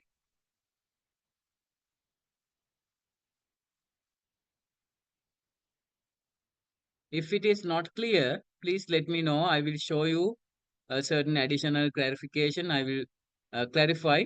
And then if you don't have any problem, we will proceed to the next slide. Clear, no? Okay, Dasita, it's clear. How about the others? Asita and Dunisha, Gayatri, Manjula, Nifnas, Ranmini. If you have any doubt, please let me know.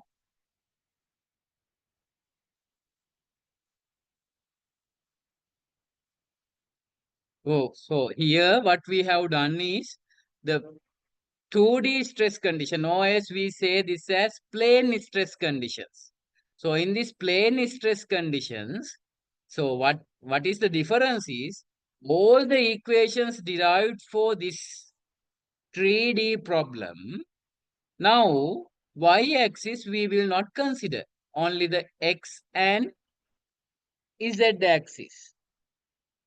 X and z axis we will consider. So all the derivations which we have derived for 3D problem, the y portions will be 0.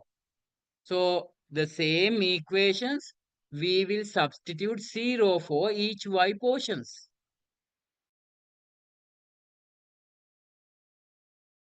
So here this tau xy is equal, yx is equal to 0, tau xz is equal to 0, tau zy is equal to 0, and dabba sigma y divided by dabba y is equal to 0. So all the equations which we have derived for 3D problem. So this is the equation for 3D problem. So here, this portion becomes 0. So only this one and this one is available. So that's what I mentioned here. So this is that equation. The y portion is 0. That's why only these two portions are available. And here also, this is this equation. I will go back to our previous slides. So this one completely it is 0. Why? Sigma y now not available. It is 2D problem now. Tau xy is not available. It is 2D problem now. Tau z y is also not available. That is also 2D problem. Now here, this is available. This is available, but tau yz is not available. So this one cancelling off. This is 0. So for 2D problem now, da by sigma z divided by da by z, da by tau x z divided by da by x minus gamma. So that's what I mentioned here. Okay. So what we have done was for 2D problem to make it for 2D problem, the equations which we have derived from 3D problem, we apply 0 for each and every y stress conditions. Okay? Right. Is it clear? Clear to everybody?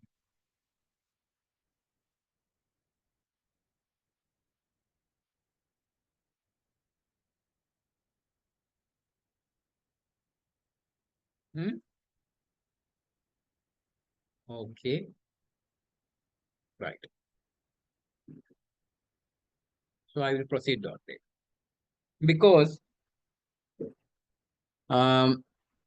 this static equilibrium, last time I didn't raise a question in your exam paper, but this time I am expecting to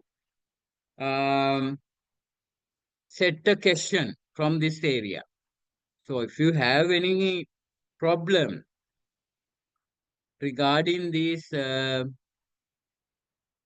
derivations and equilibriums and the concepts, please let me know so that I can clarify you in detail. Otherwise, I am thinking that you understand with my brief explanation and I am proceeding on. So your problems will be remain with you. So if you have any problems, please let me know because I am expecting to put a question from this area this time. Okay.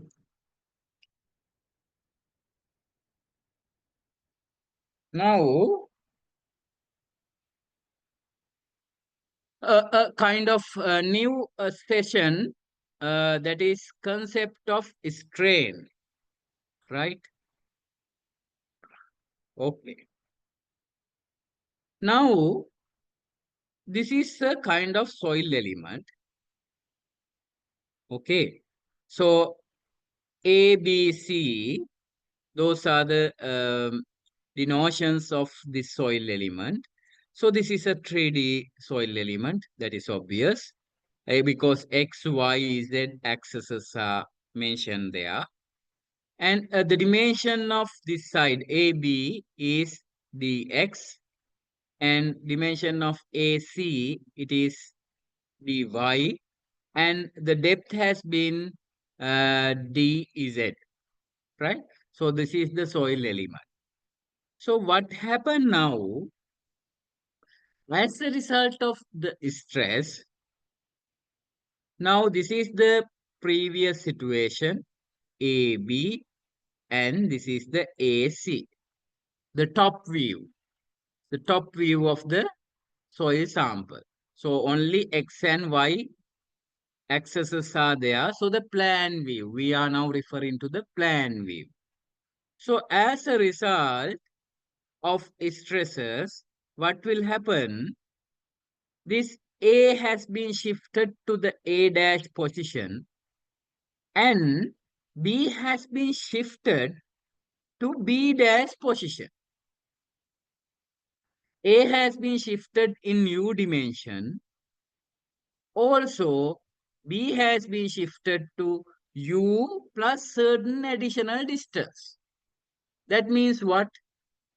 A has been shifted U. We are expecting if a solid material is there, B also should be shifted to U dimension. නේද?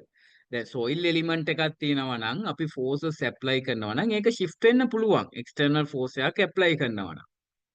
එතකොට මේ plan view එක අනුව බැලුවාම A කියන point එක A dash වලට එනකොට U dimension shift වෙලා තියෙනවා. මේක solid element එකක් නම් B ත් යන්න ඕනේ U වලින්. ඒ වුණාට additional distance එකක් මෙයා ගිහිලා තියෙනවා. ඒ කියන්නේ මොකද්ද? What it does mean? The meaning of it is A has been shifted in U dimension. B has been additionally shifted U plus da by U divided by da by x into dx dimension. Means the length of AB while it is transition, it has been dragged, it has been pulled, it has been lengthened. The length of the AB has been increased. Understood? Now, if it is a solid object, A has been shifted by U dimension, B also should be shifted by U dimension so that the dimensions between A and B will not be changed. So, AB dimension is 5 meter. Here also A dash B dash dimension is 5 meter. So, if that the issue, then the problem is short and sweet. But now what's the problem is, even though this A dimension has been shifted by U, B has been shifted by another dimension. Not only U, another dimension is there. Means the length of AB has been dragged. The length of AB has been, now it has been exaggerated, or the length has been increased, right? So similarly, now let's think about this A point has been gone V dimension down along the Y direction. V dimension. Now U direction in X axis. V direction in Y axis direction. Okay. So now this V has been shifted so that A now it has been gone V dimensions along the Y direction. Okay. Now, what happens to the AC dimension? Now, if it is the AC dimension, here the same dimension should be there. So, if A point has been shifted V, C also should be shifted in V dimension. But what happens here? It has been additionally shifted another additional dimension, that is da by V divided by da by Y into dy. So this dimension has been enlarged, or the length has been increased. The AC dimension has been increased to become A dash C dash. Okay. Now that is the concept of strain. Due to the application of stresses, point A undergoes displacement as U and V and W in X, Y, Z directions respectively, right? Now we think about only the X and Y direction, but Z direction also there is certain shift, certain displacement is there that we called as W. So A point has been gone certain 3D movement.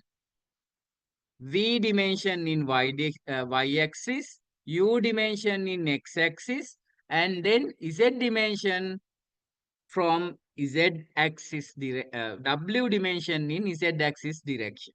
So that's what I mentioned here. Due to the stress, what happened? Point A has been undergoes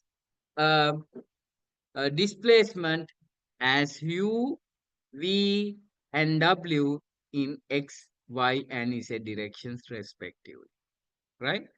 The adjacent point B undergoes displacement of u plus da by u divided by da by x into dx, v plus da by v divided by da by x into dx, and w plus da by w divided by da by x dx in x, y, z directions respectively, right? Certain additional displacements are there, so that compared to A point, B point has been gone away. The displacement has been gone away. So A point has been gone, UV is displacements, but B has been additionally displaced. So the change in the length AB in x direction is u plus da by u divided by da by x into dx minus u. Understood? Now change in the length is, now here this becomes u and this becomes u plus da by u divided by da by x into dx. So if you want to check the change in the length, what you have to do is you have to deduct this u value from this additional displacement, so that the additional displacement would be da by u divided by da by x into dx. Okay, right. So strain in x direction, epsilon x can be given as, normally strain is the change in length in x direction divided by original length in x direction, right? Let's say you have a rubber band. So the initial length is 10 centimeter.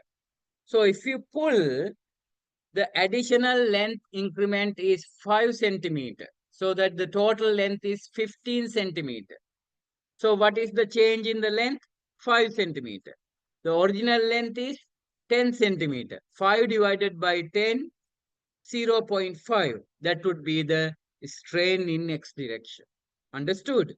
So similarly, now in the soil element, the epsilon x can be divided as, so what is the change in the length? This one, da by u divided by da by x into dx. So in our previous slides, we have calculated the change in the length in x direction is this one. So that is da by u divided by da by x into dx. So this is the additional length. So here, this is the change in the length in x direction divided by the original length in x direction. What is the original length? This one, dx. Okay. So that's why 1 divided by dx. So the final value dx to dx, it is cancelling off. So epsilon x will be equal to da by u divided by da by x. Similarly, for y and z direction, epsilon 1 will be da by v divided by da by y, and epsilon z, that is the strain in z direction, is equal to da by w divided by da by z. So it is where epsilon x, epsilon y, and epsilon z are the strain in y and z directions. Okay. So hope you understood now. So stress is there, strains is there. So what is the stress? How to derive the equilibrium conditions? How to derive the equilibrium equations? Now you understand. And then we discuss about the strain conditions. What is the strain? Strain. And as a result of stress application, certain length from the original soil length will be increased. The soil particle is there. So the length of the soil particle will be increased as a result of stress application. That we called as the strain. Strain is the change in length in given direction divided by original length in that direction. So that is the strain. So if we calculate for the soil material, the final result is dA by U divided by dA by X for the strain in X direction. DA by V divided by dA by Y is the strain in Y direction. DA by W divided by dA by Z is the strain in Z direction. Okay. So I hope that is clear to you. Now we come to our very important part, that is the stress-strain relationship. Now you know what stress is. Now you know what strain is. Now is the time to discuss about the relationship, right? Okay.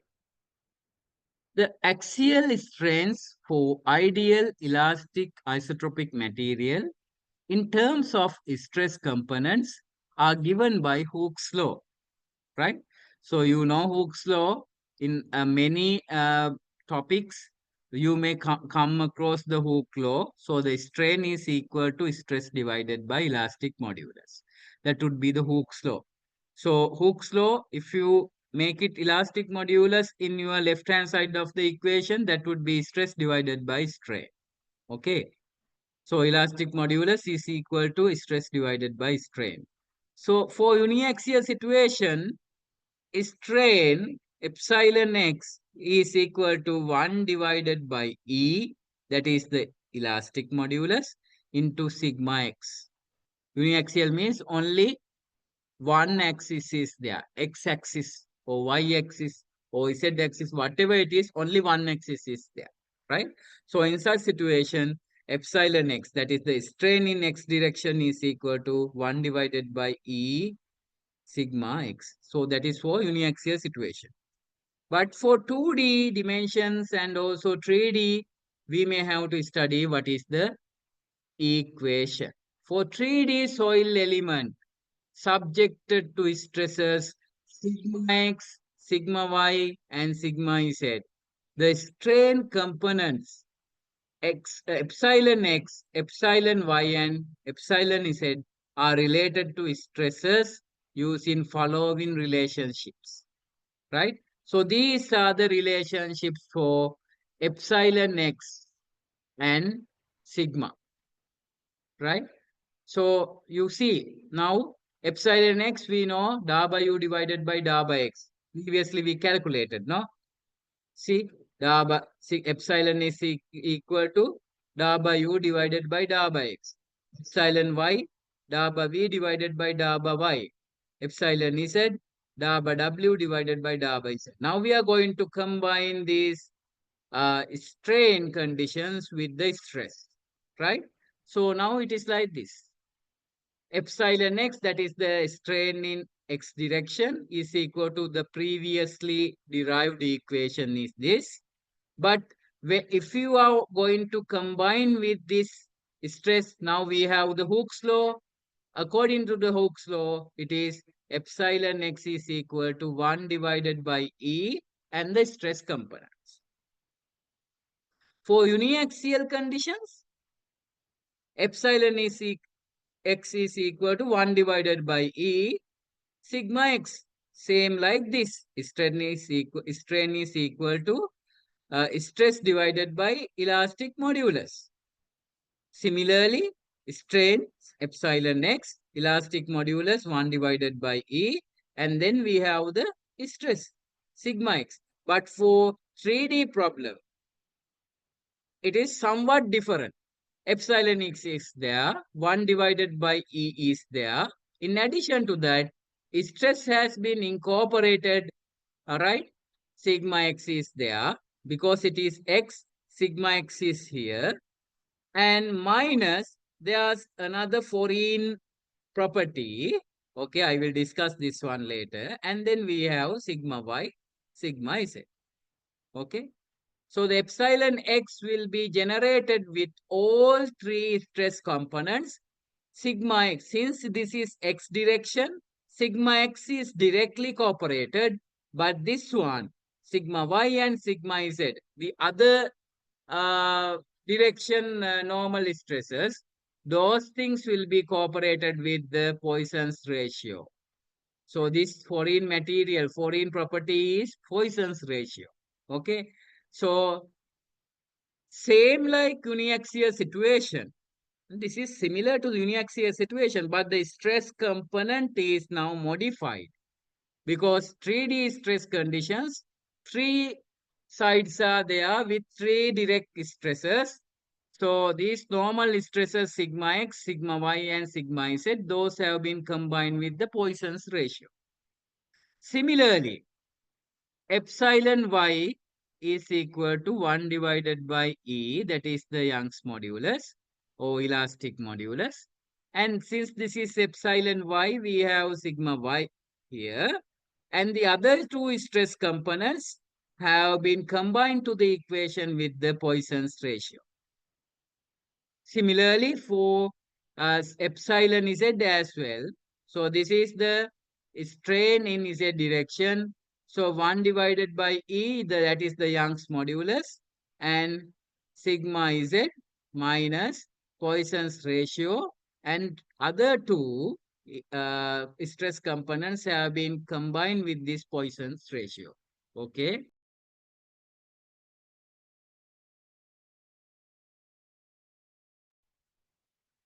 Okay.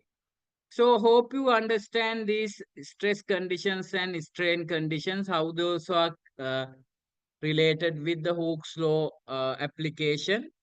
So for uniaxial situation, only one stress is there. That's why we had uh, this stress condition. But for 3D situations, there are three normal stresses in each direction. So those have been contributed to the strain with the Poisson's ratio, right? So nu is the Poisson's ratio, which defines the ratio of lateral strain to axial strain when an axial stress is applied. Certain axial stress is applied. So 3 dimensions, we have certain axial stresses. So when we think about the strain, each of the stresses will contribute to that strain. Now let's say you are thinking about the strain in x direction. X direction එකේ strain එක consider කරනවා නම් පැති තුනේම තියෙන stress වලින් යම්කිසි contribution එකක් එනවා. ඒ contribution එක තමයි මේ Poisson's ratio එකෙන් මේ axial stresses මේ strain වලට convert වෙන්නේ. Okay? Right. So now what we have done was, now here epsilon x is the result of this equation. So if you want to combine these equations and derive the equations for the stress conditions, what will be the result? මේ හැම equation එකක්ම තියෙන්නේ epsilon x, epsilon y, epsilon z වෙනුවෙන්. ඕගලන්ට අවශ්‍යතාවයක් තියෙනවා නම් මේ epsilon x, epsilon z, epsilon y වෙනුවට මේ strain condition වෙනුවට මේ stress conditions වලට අදාළව ඕගලන්ට පුළුවන් නම් equation හදන්න. So this is those equations. So here sigma x is here. So sigma x is expressed in terms of the strain. Epsilon x, epsilon y, epsilon z. So all other things mentioned here, this is E Young's modulus, this is Poisson's ratio, all these things are material properties. So sigma x has been expressed in terms of the strain components. You see, strain components. Sigma y has been expressed in terms of strain components. Sigma z has been expressed in terms of strain components. So altogether, now you have separate set of equations for stresses, for strains. Strains, these are the equations. If you want to calculate the strain, provided the stresses are given, right? So in such situations, you can use these equations, and if the strains are given to you, in order to determine the stresses, you can use these equations. Okay, understood? So don't worry, in your exam paper, I am not going to ask you to derive these equations.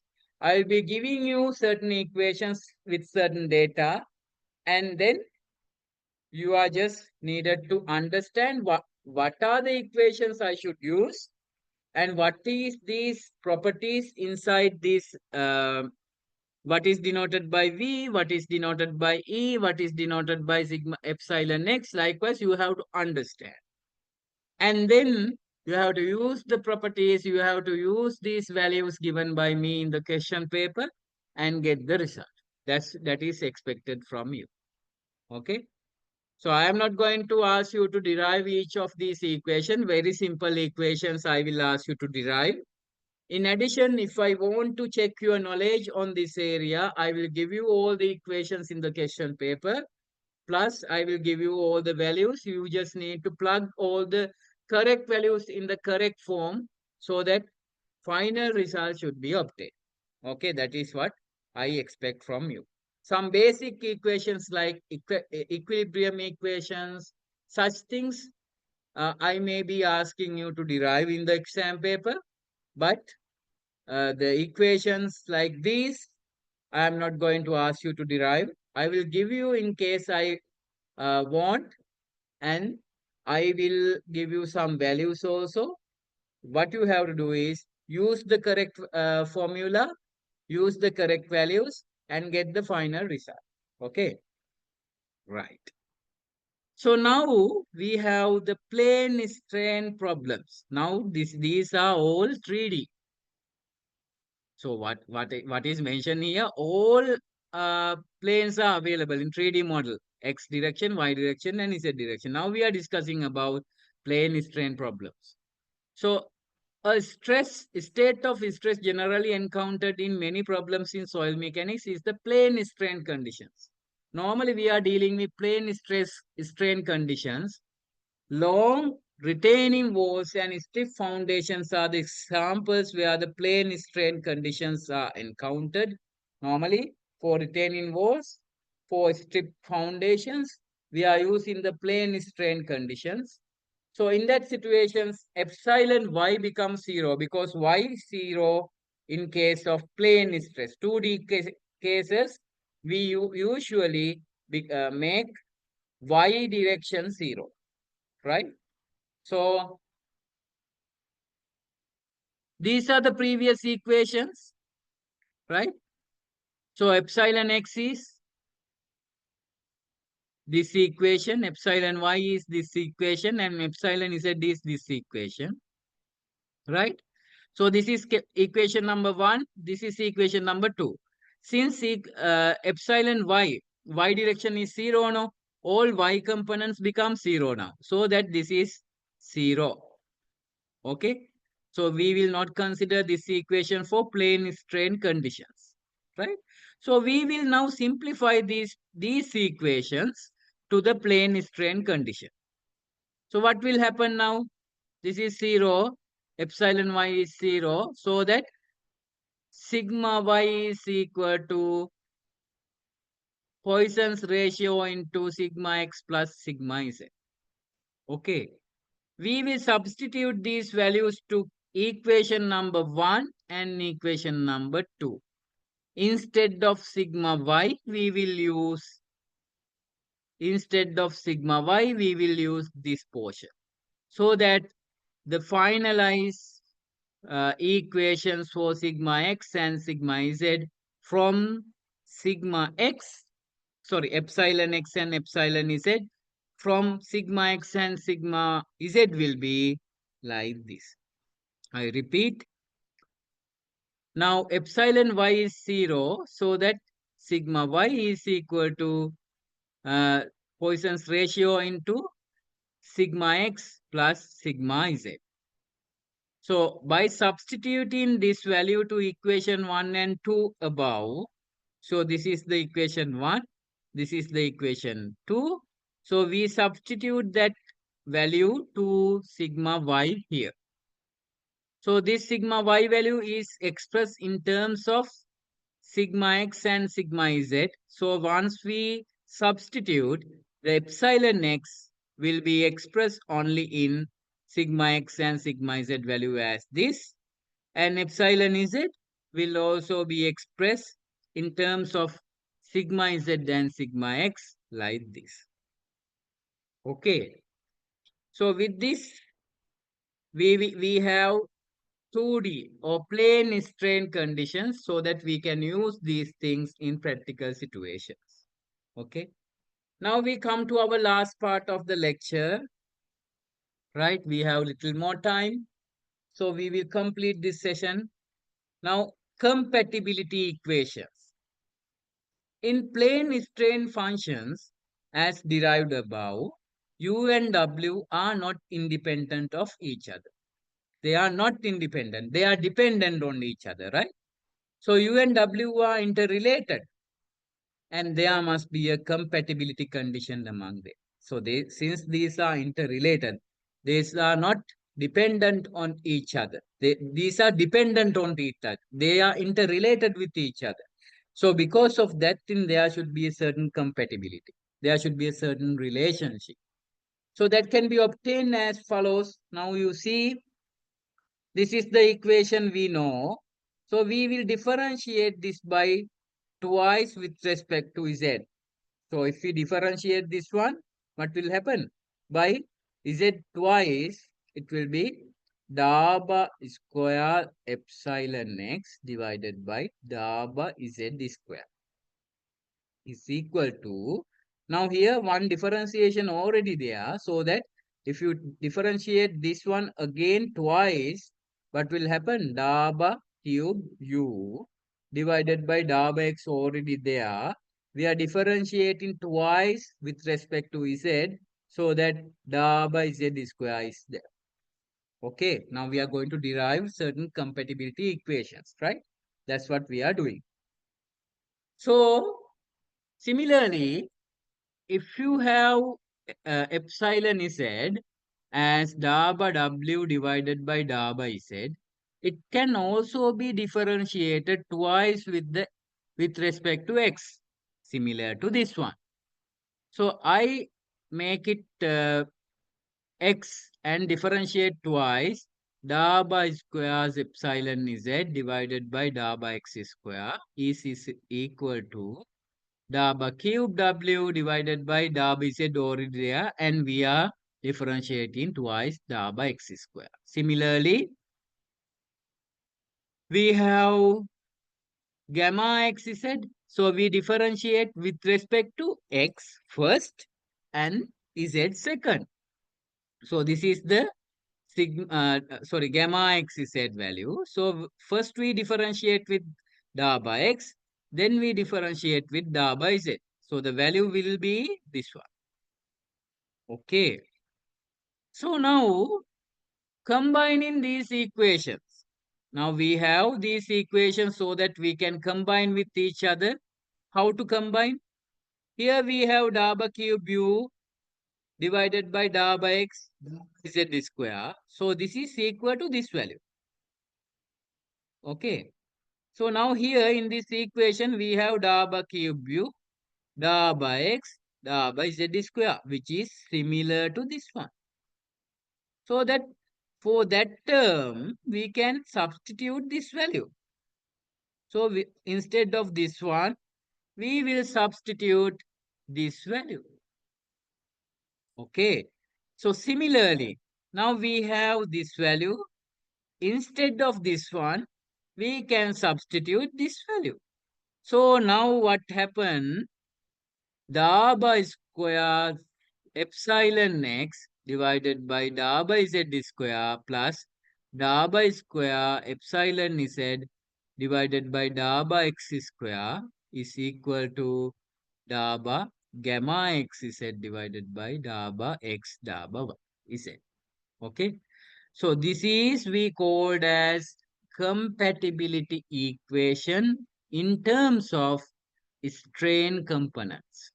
In terms of strain components, this is the compatibility equation. Okay. So we can derive the compatibility equation in terms of stress components. I am not going to show you the derivation steps, right? So this is the equation, compatibility equation for the stress components. You see, now here the strains are applied. Instead of strains, now we have the stresses, sigma x, sigma y. Okay. So those are the compatibility equations. So for the word weightless material, if it is a weightless material, then gamma becomes 0. This portion will be 0, so that this part will be 0, right? So only the left part will be remaining. For weightless material, normally it is not a practical situation, but anyway, for our calculation and derivational purposes, for weightless material, sometimes we will consider. So in such situation, gamma becomes 0, means this portion will be 0, and this portion will be becoming to equal to 0. So that's what I mentioned here. Okay. So those are the things that we need to complete within today. So what we have discussed was the stress and strain conditions, right? So the theories between the stresses, theories between the strains, and we had a brief session on it, right? So what are the stresses? We discussed from which way the stresses will be generated. We said due to the external sorry, due to the external structures like buildings, bridges, roads, embankments. There are many structures as civil engineers we are constructing. So as a result of these structures, we apply certain stresses. In addition to that, the self-weight of the soil, it will also generate certain amount of stresses. So as a result, many stresses are available. Compared to the other civil engineering materials, soil will behave in other way, right? The, the actual behavior cannot be predicted, not like concrete, not like steel, sorry, sorry. So, not like the other material, not like the other construction material, soil will behave in different manner.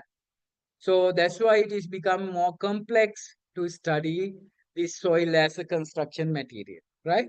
So we discuss about the stress identifications, and then we discuss about what is pore pressure, what is the effective stress, so what is the stress and strain, why we need to study about these things, what is the application, right? We said in order to determine the settlement, in order to determine the stability considerations, we need to study about these stress and strains, right? And then the idealized strain conditions, I idealized stress and strain conditions I showed to you. And then the graph, we have two portions. One portion is elastic region, the other region is plastic region. So I said all the theories will be generated here in after using the elastic theory. We will not consider the plastic conditions, right? So those things we discuss, and then we develop certain stress conditions, and we develop certain equilibrium equations for x direction, y direction, and z direction. And then we make it for 2D stress situation. Sorry, we make it for now all these equations have been derived as total stress conditions, so that we derive those things into effective stress conditions with this, right? So sigma daba sigma x divided by daba x will be replaced with this stress identification in effective stress conditions, so that the effective stress equations will be like this. So we discuss about this thing, and then the plane stress conditions we discuss. We say y-axis becomes 0, all the y components will be 0. So as a result, these are the simplified equations for 2D stress conditions. Then we discuss about the concept of strain, so that we say strain means the once the stresses are applied, the length, the original length of certain given material will be increased. So as a result, the strain will be there. So strain means the increment of the length. So we define how it happens with these two figures, and then we derive what is the strain with this arrangement. The strain will be dou by u divided by dou by x divided by into dx, right? So with that understanding, for x direction, y direction, and z direction, we derive certain equations for strain, and then stress strain relationship with Hooke's law, right? With Hooke's law application, we discuss for uniaxial situation, it is very simple.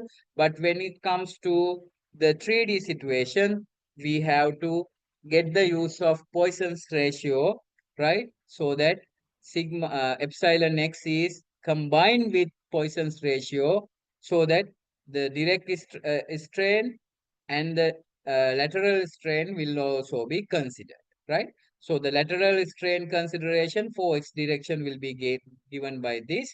So this is the direct strain. So this creates the direct strain. This creates the lateral strain. For y direction, this creates the direct strain. This creates the lateral strain. So that's why it is combined with the Poisson's ratio. For z direction, the sigma z. Now it is z direction. This is also z direction. So this creates the direct strain. This creates the lateral strain, so that it is combined with the Poisson's ratio, right? So that is the difference between the uniaxial situation and the 3D situation, right? So that we have shown you, I have shown you, so these are the equations for epsilon x, that is for strain conditions. Now, in case if you want to derive equations for the stress conditions, so these are the equations, right? And then we discuss about the plane strain conditions. For that, we say epsilon y becomes 0.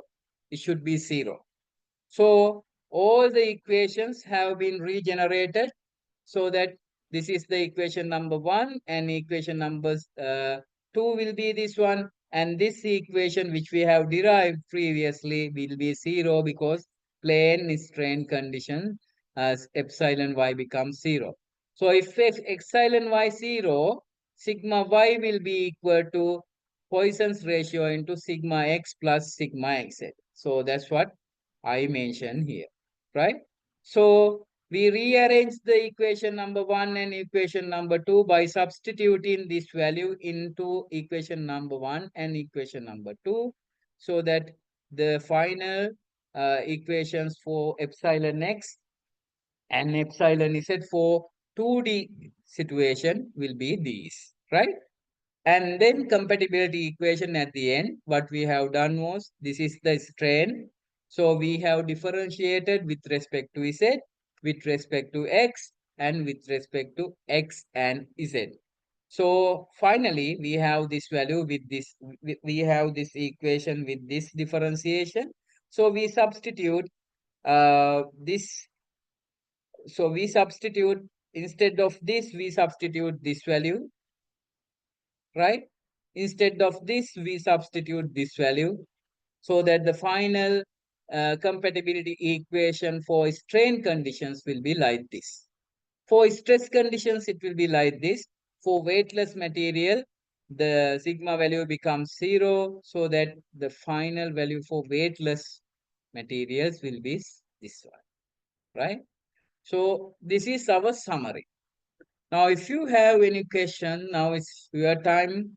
You can raise me.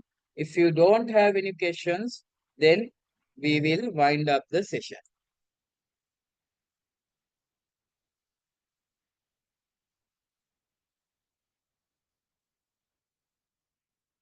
Any questions?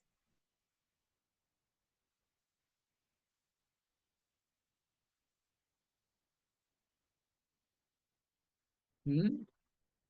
No questions.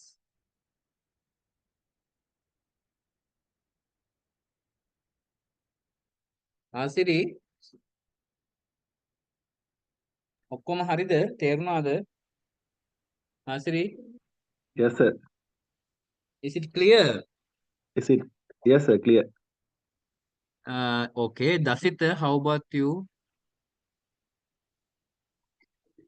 Dasita, okay, I received a message, I think. Okay, Dasita. Right, and then Dunisha, how about you? All clear, sir. All clear, very good. And then we have Gayatri. Yes, sir. All are clear, sir.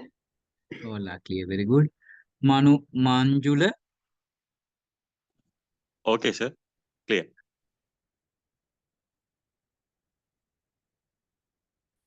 Okay, Nifnas. Yes, sir. Okay. Nifnas, I think. Okay, Ranmini, how about you? Yes, sir. Clear. Clear, right. Okay, now it's time to wind up. Before the conclusion, I may remind you, like next week. So actually, normally our class will be scheduled on Saturday afternoon at 2 p.m. local time. So, but due to my personal issues, this week I couldn't carry out the lecture on yesterday. So today I carried out a kind of additional lecture instead of yesterday's lecture, right?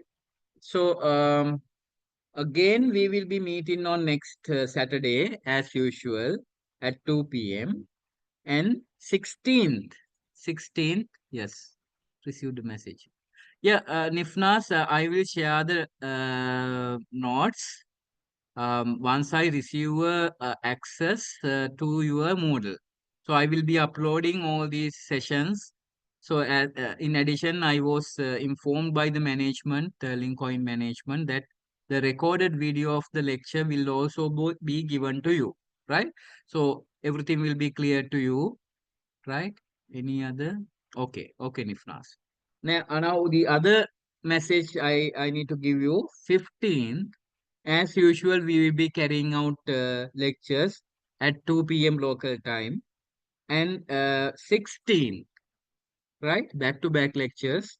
16th, next Sunday, we will be carrying out lectures. So at 9 a.m. As we have conducted today, on 16th also we will be carrying out lectures, and we will be not having any lectures on 22nd and 23rd. So from 29 onwards, we will be carrying out lectures at Saturdays, 2 p.m. as usual. Okay. So if you um, I mean, if something happens with your personal schedule, so if something inconvenient to you, I'm so sorry about that one. Because of my personal issues, I cannot carry out lectures on 22nd. So hope you participate every lecture. So I'll be discussing some of the important topics on 15th and 16th. I wish you a participation, full participation there as well. So thank you so much for joining. So we will wind up the session now.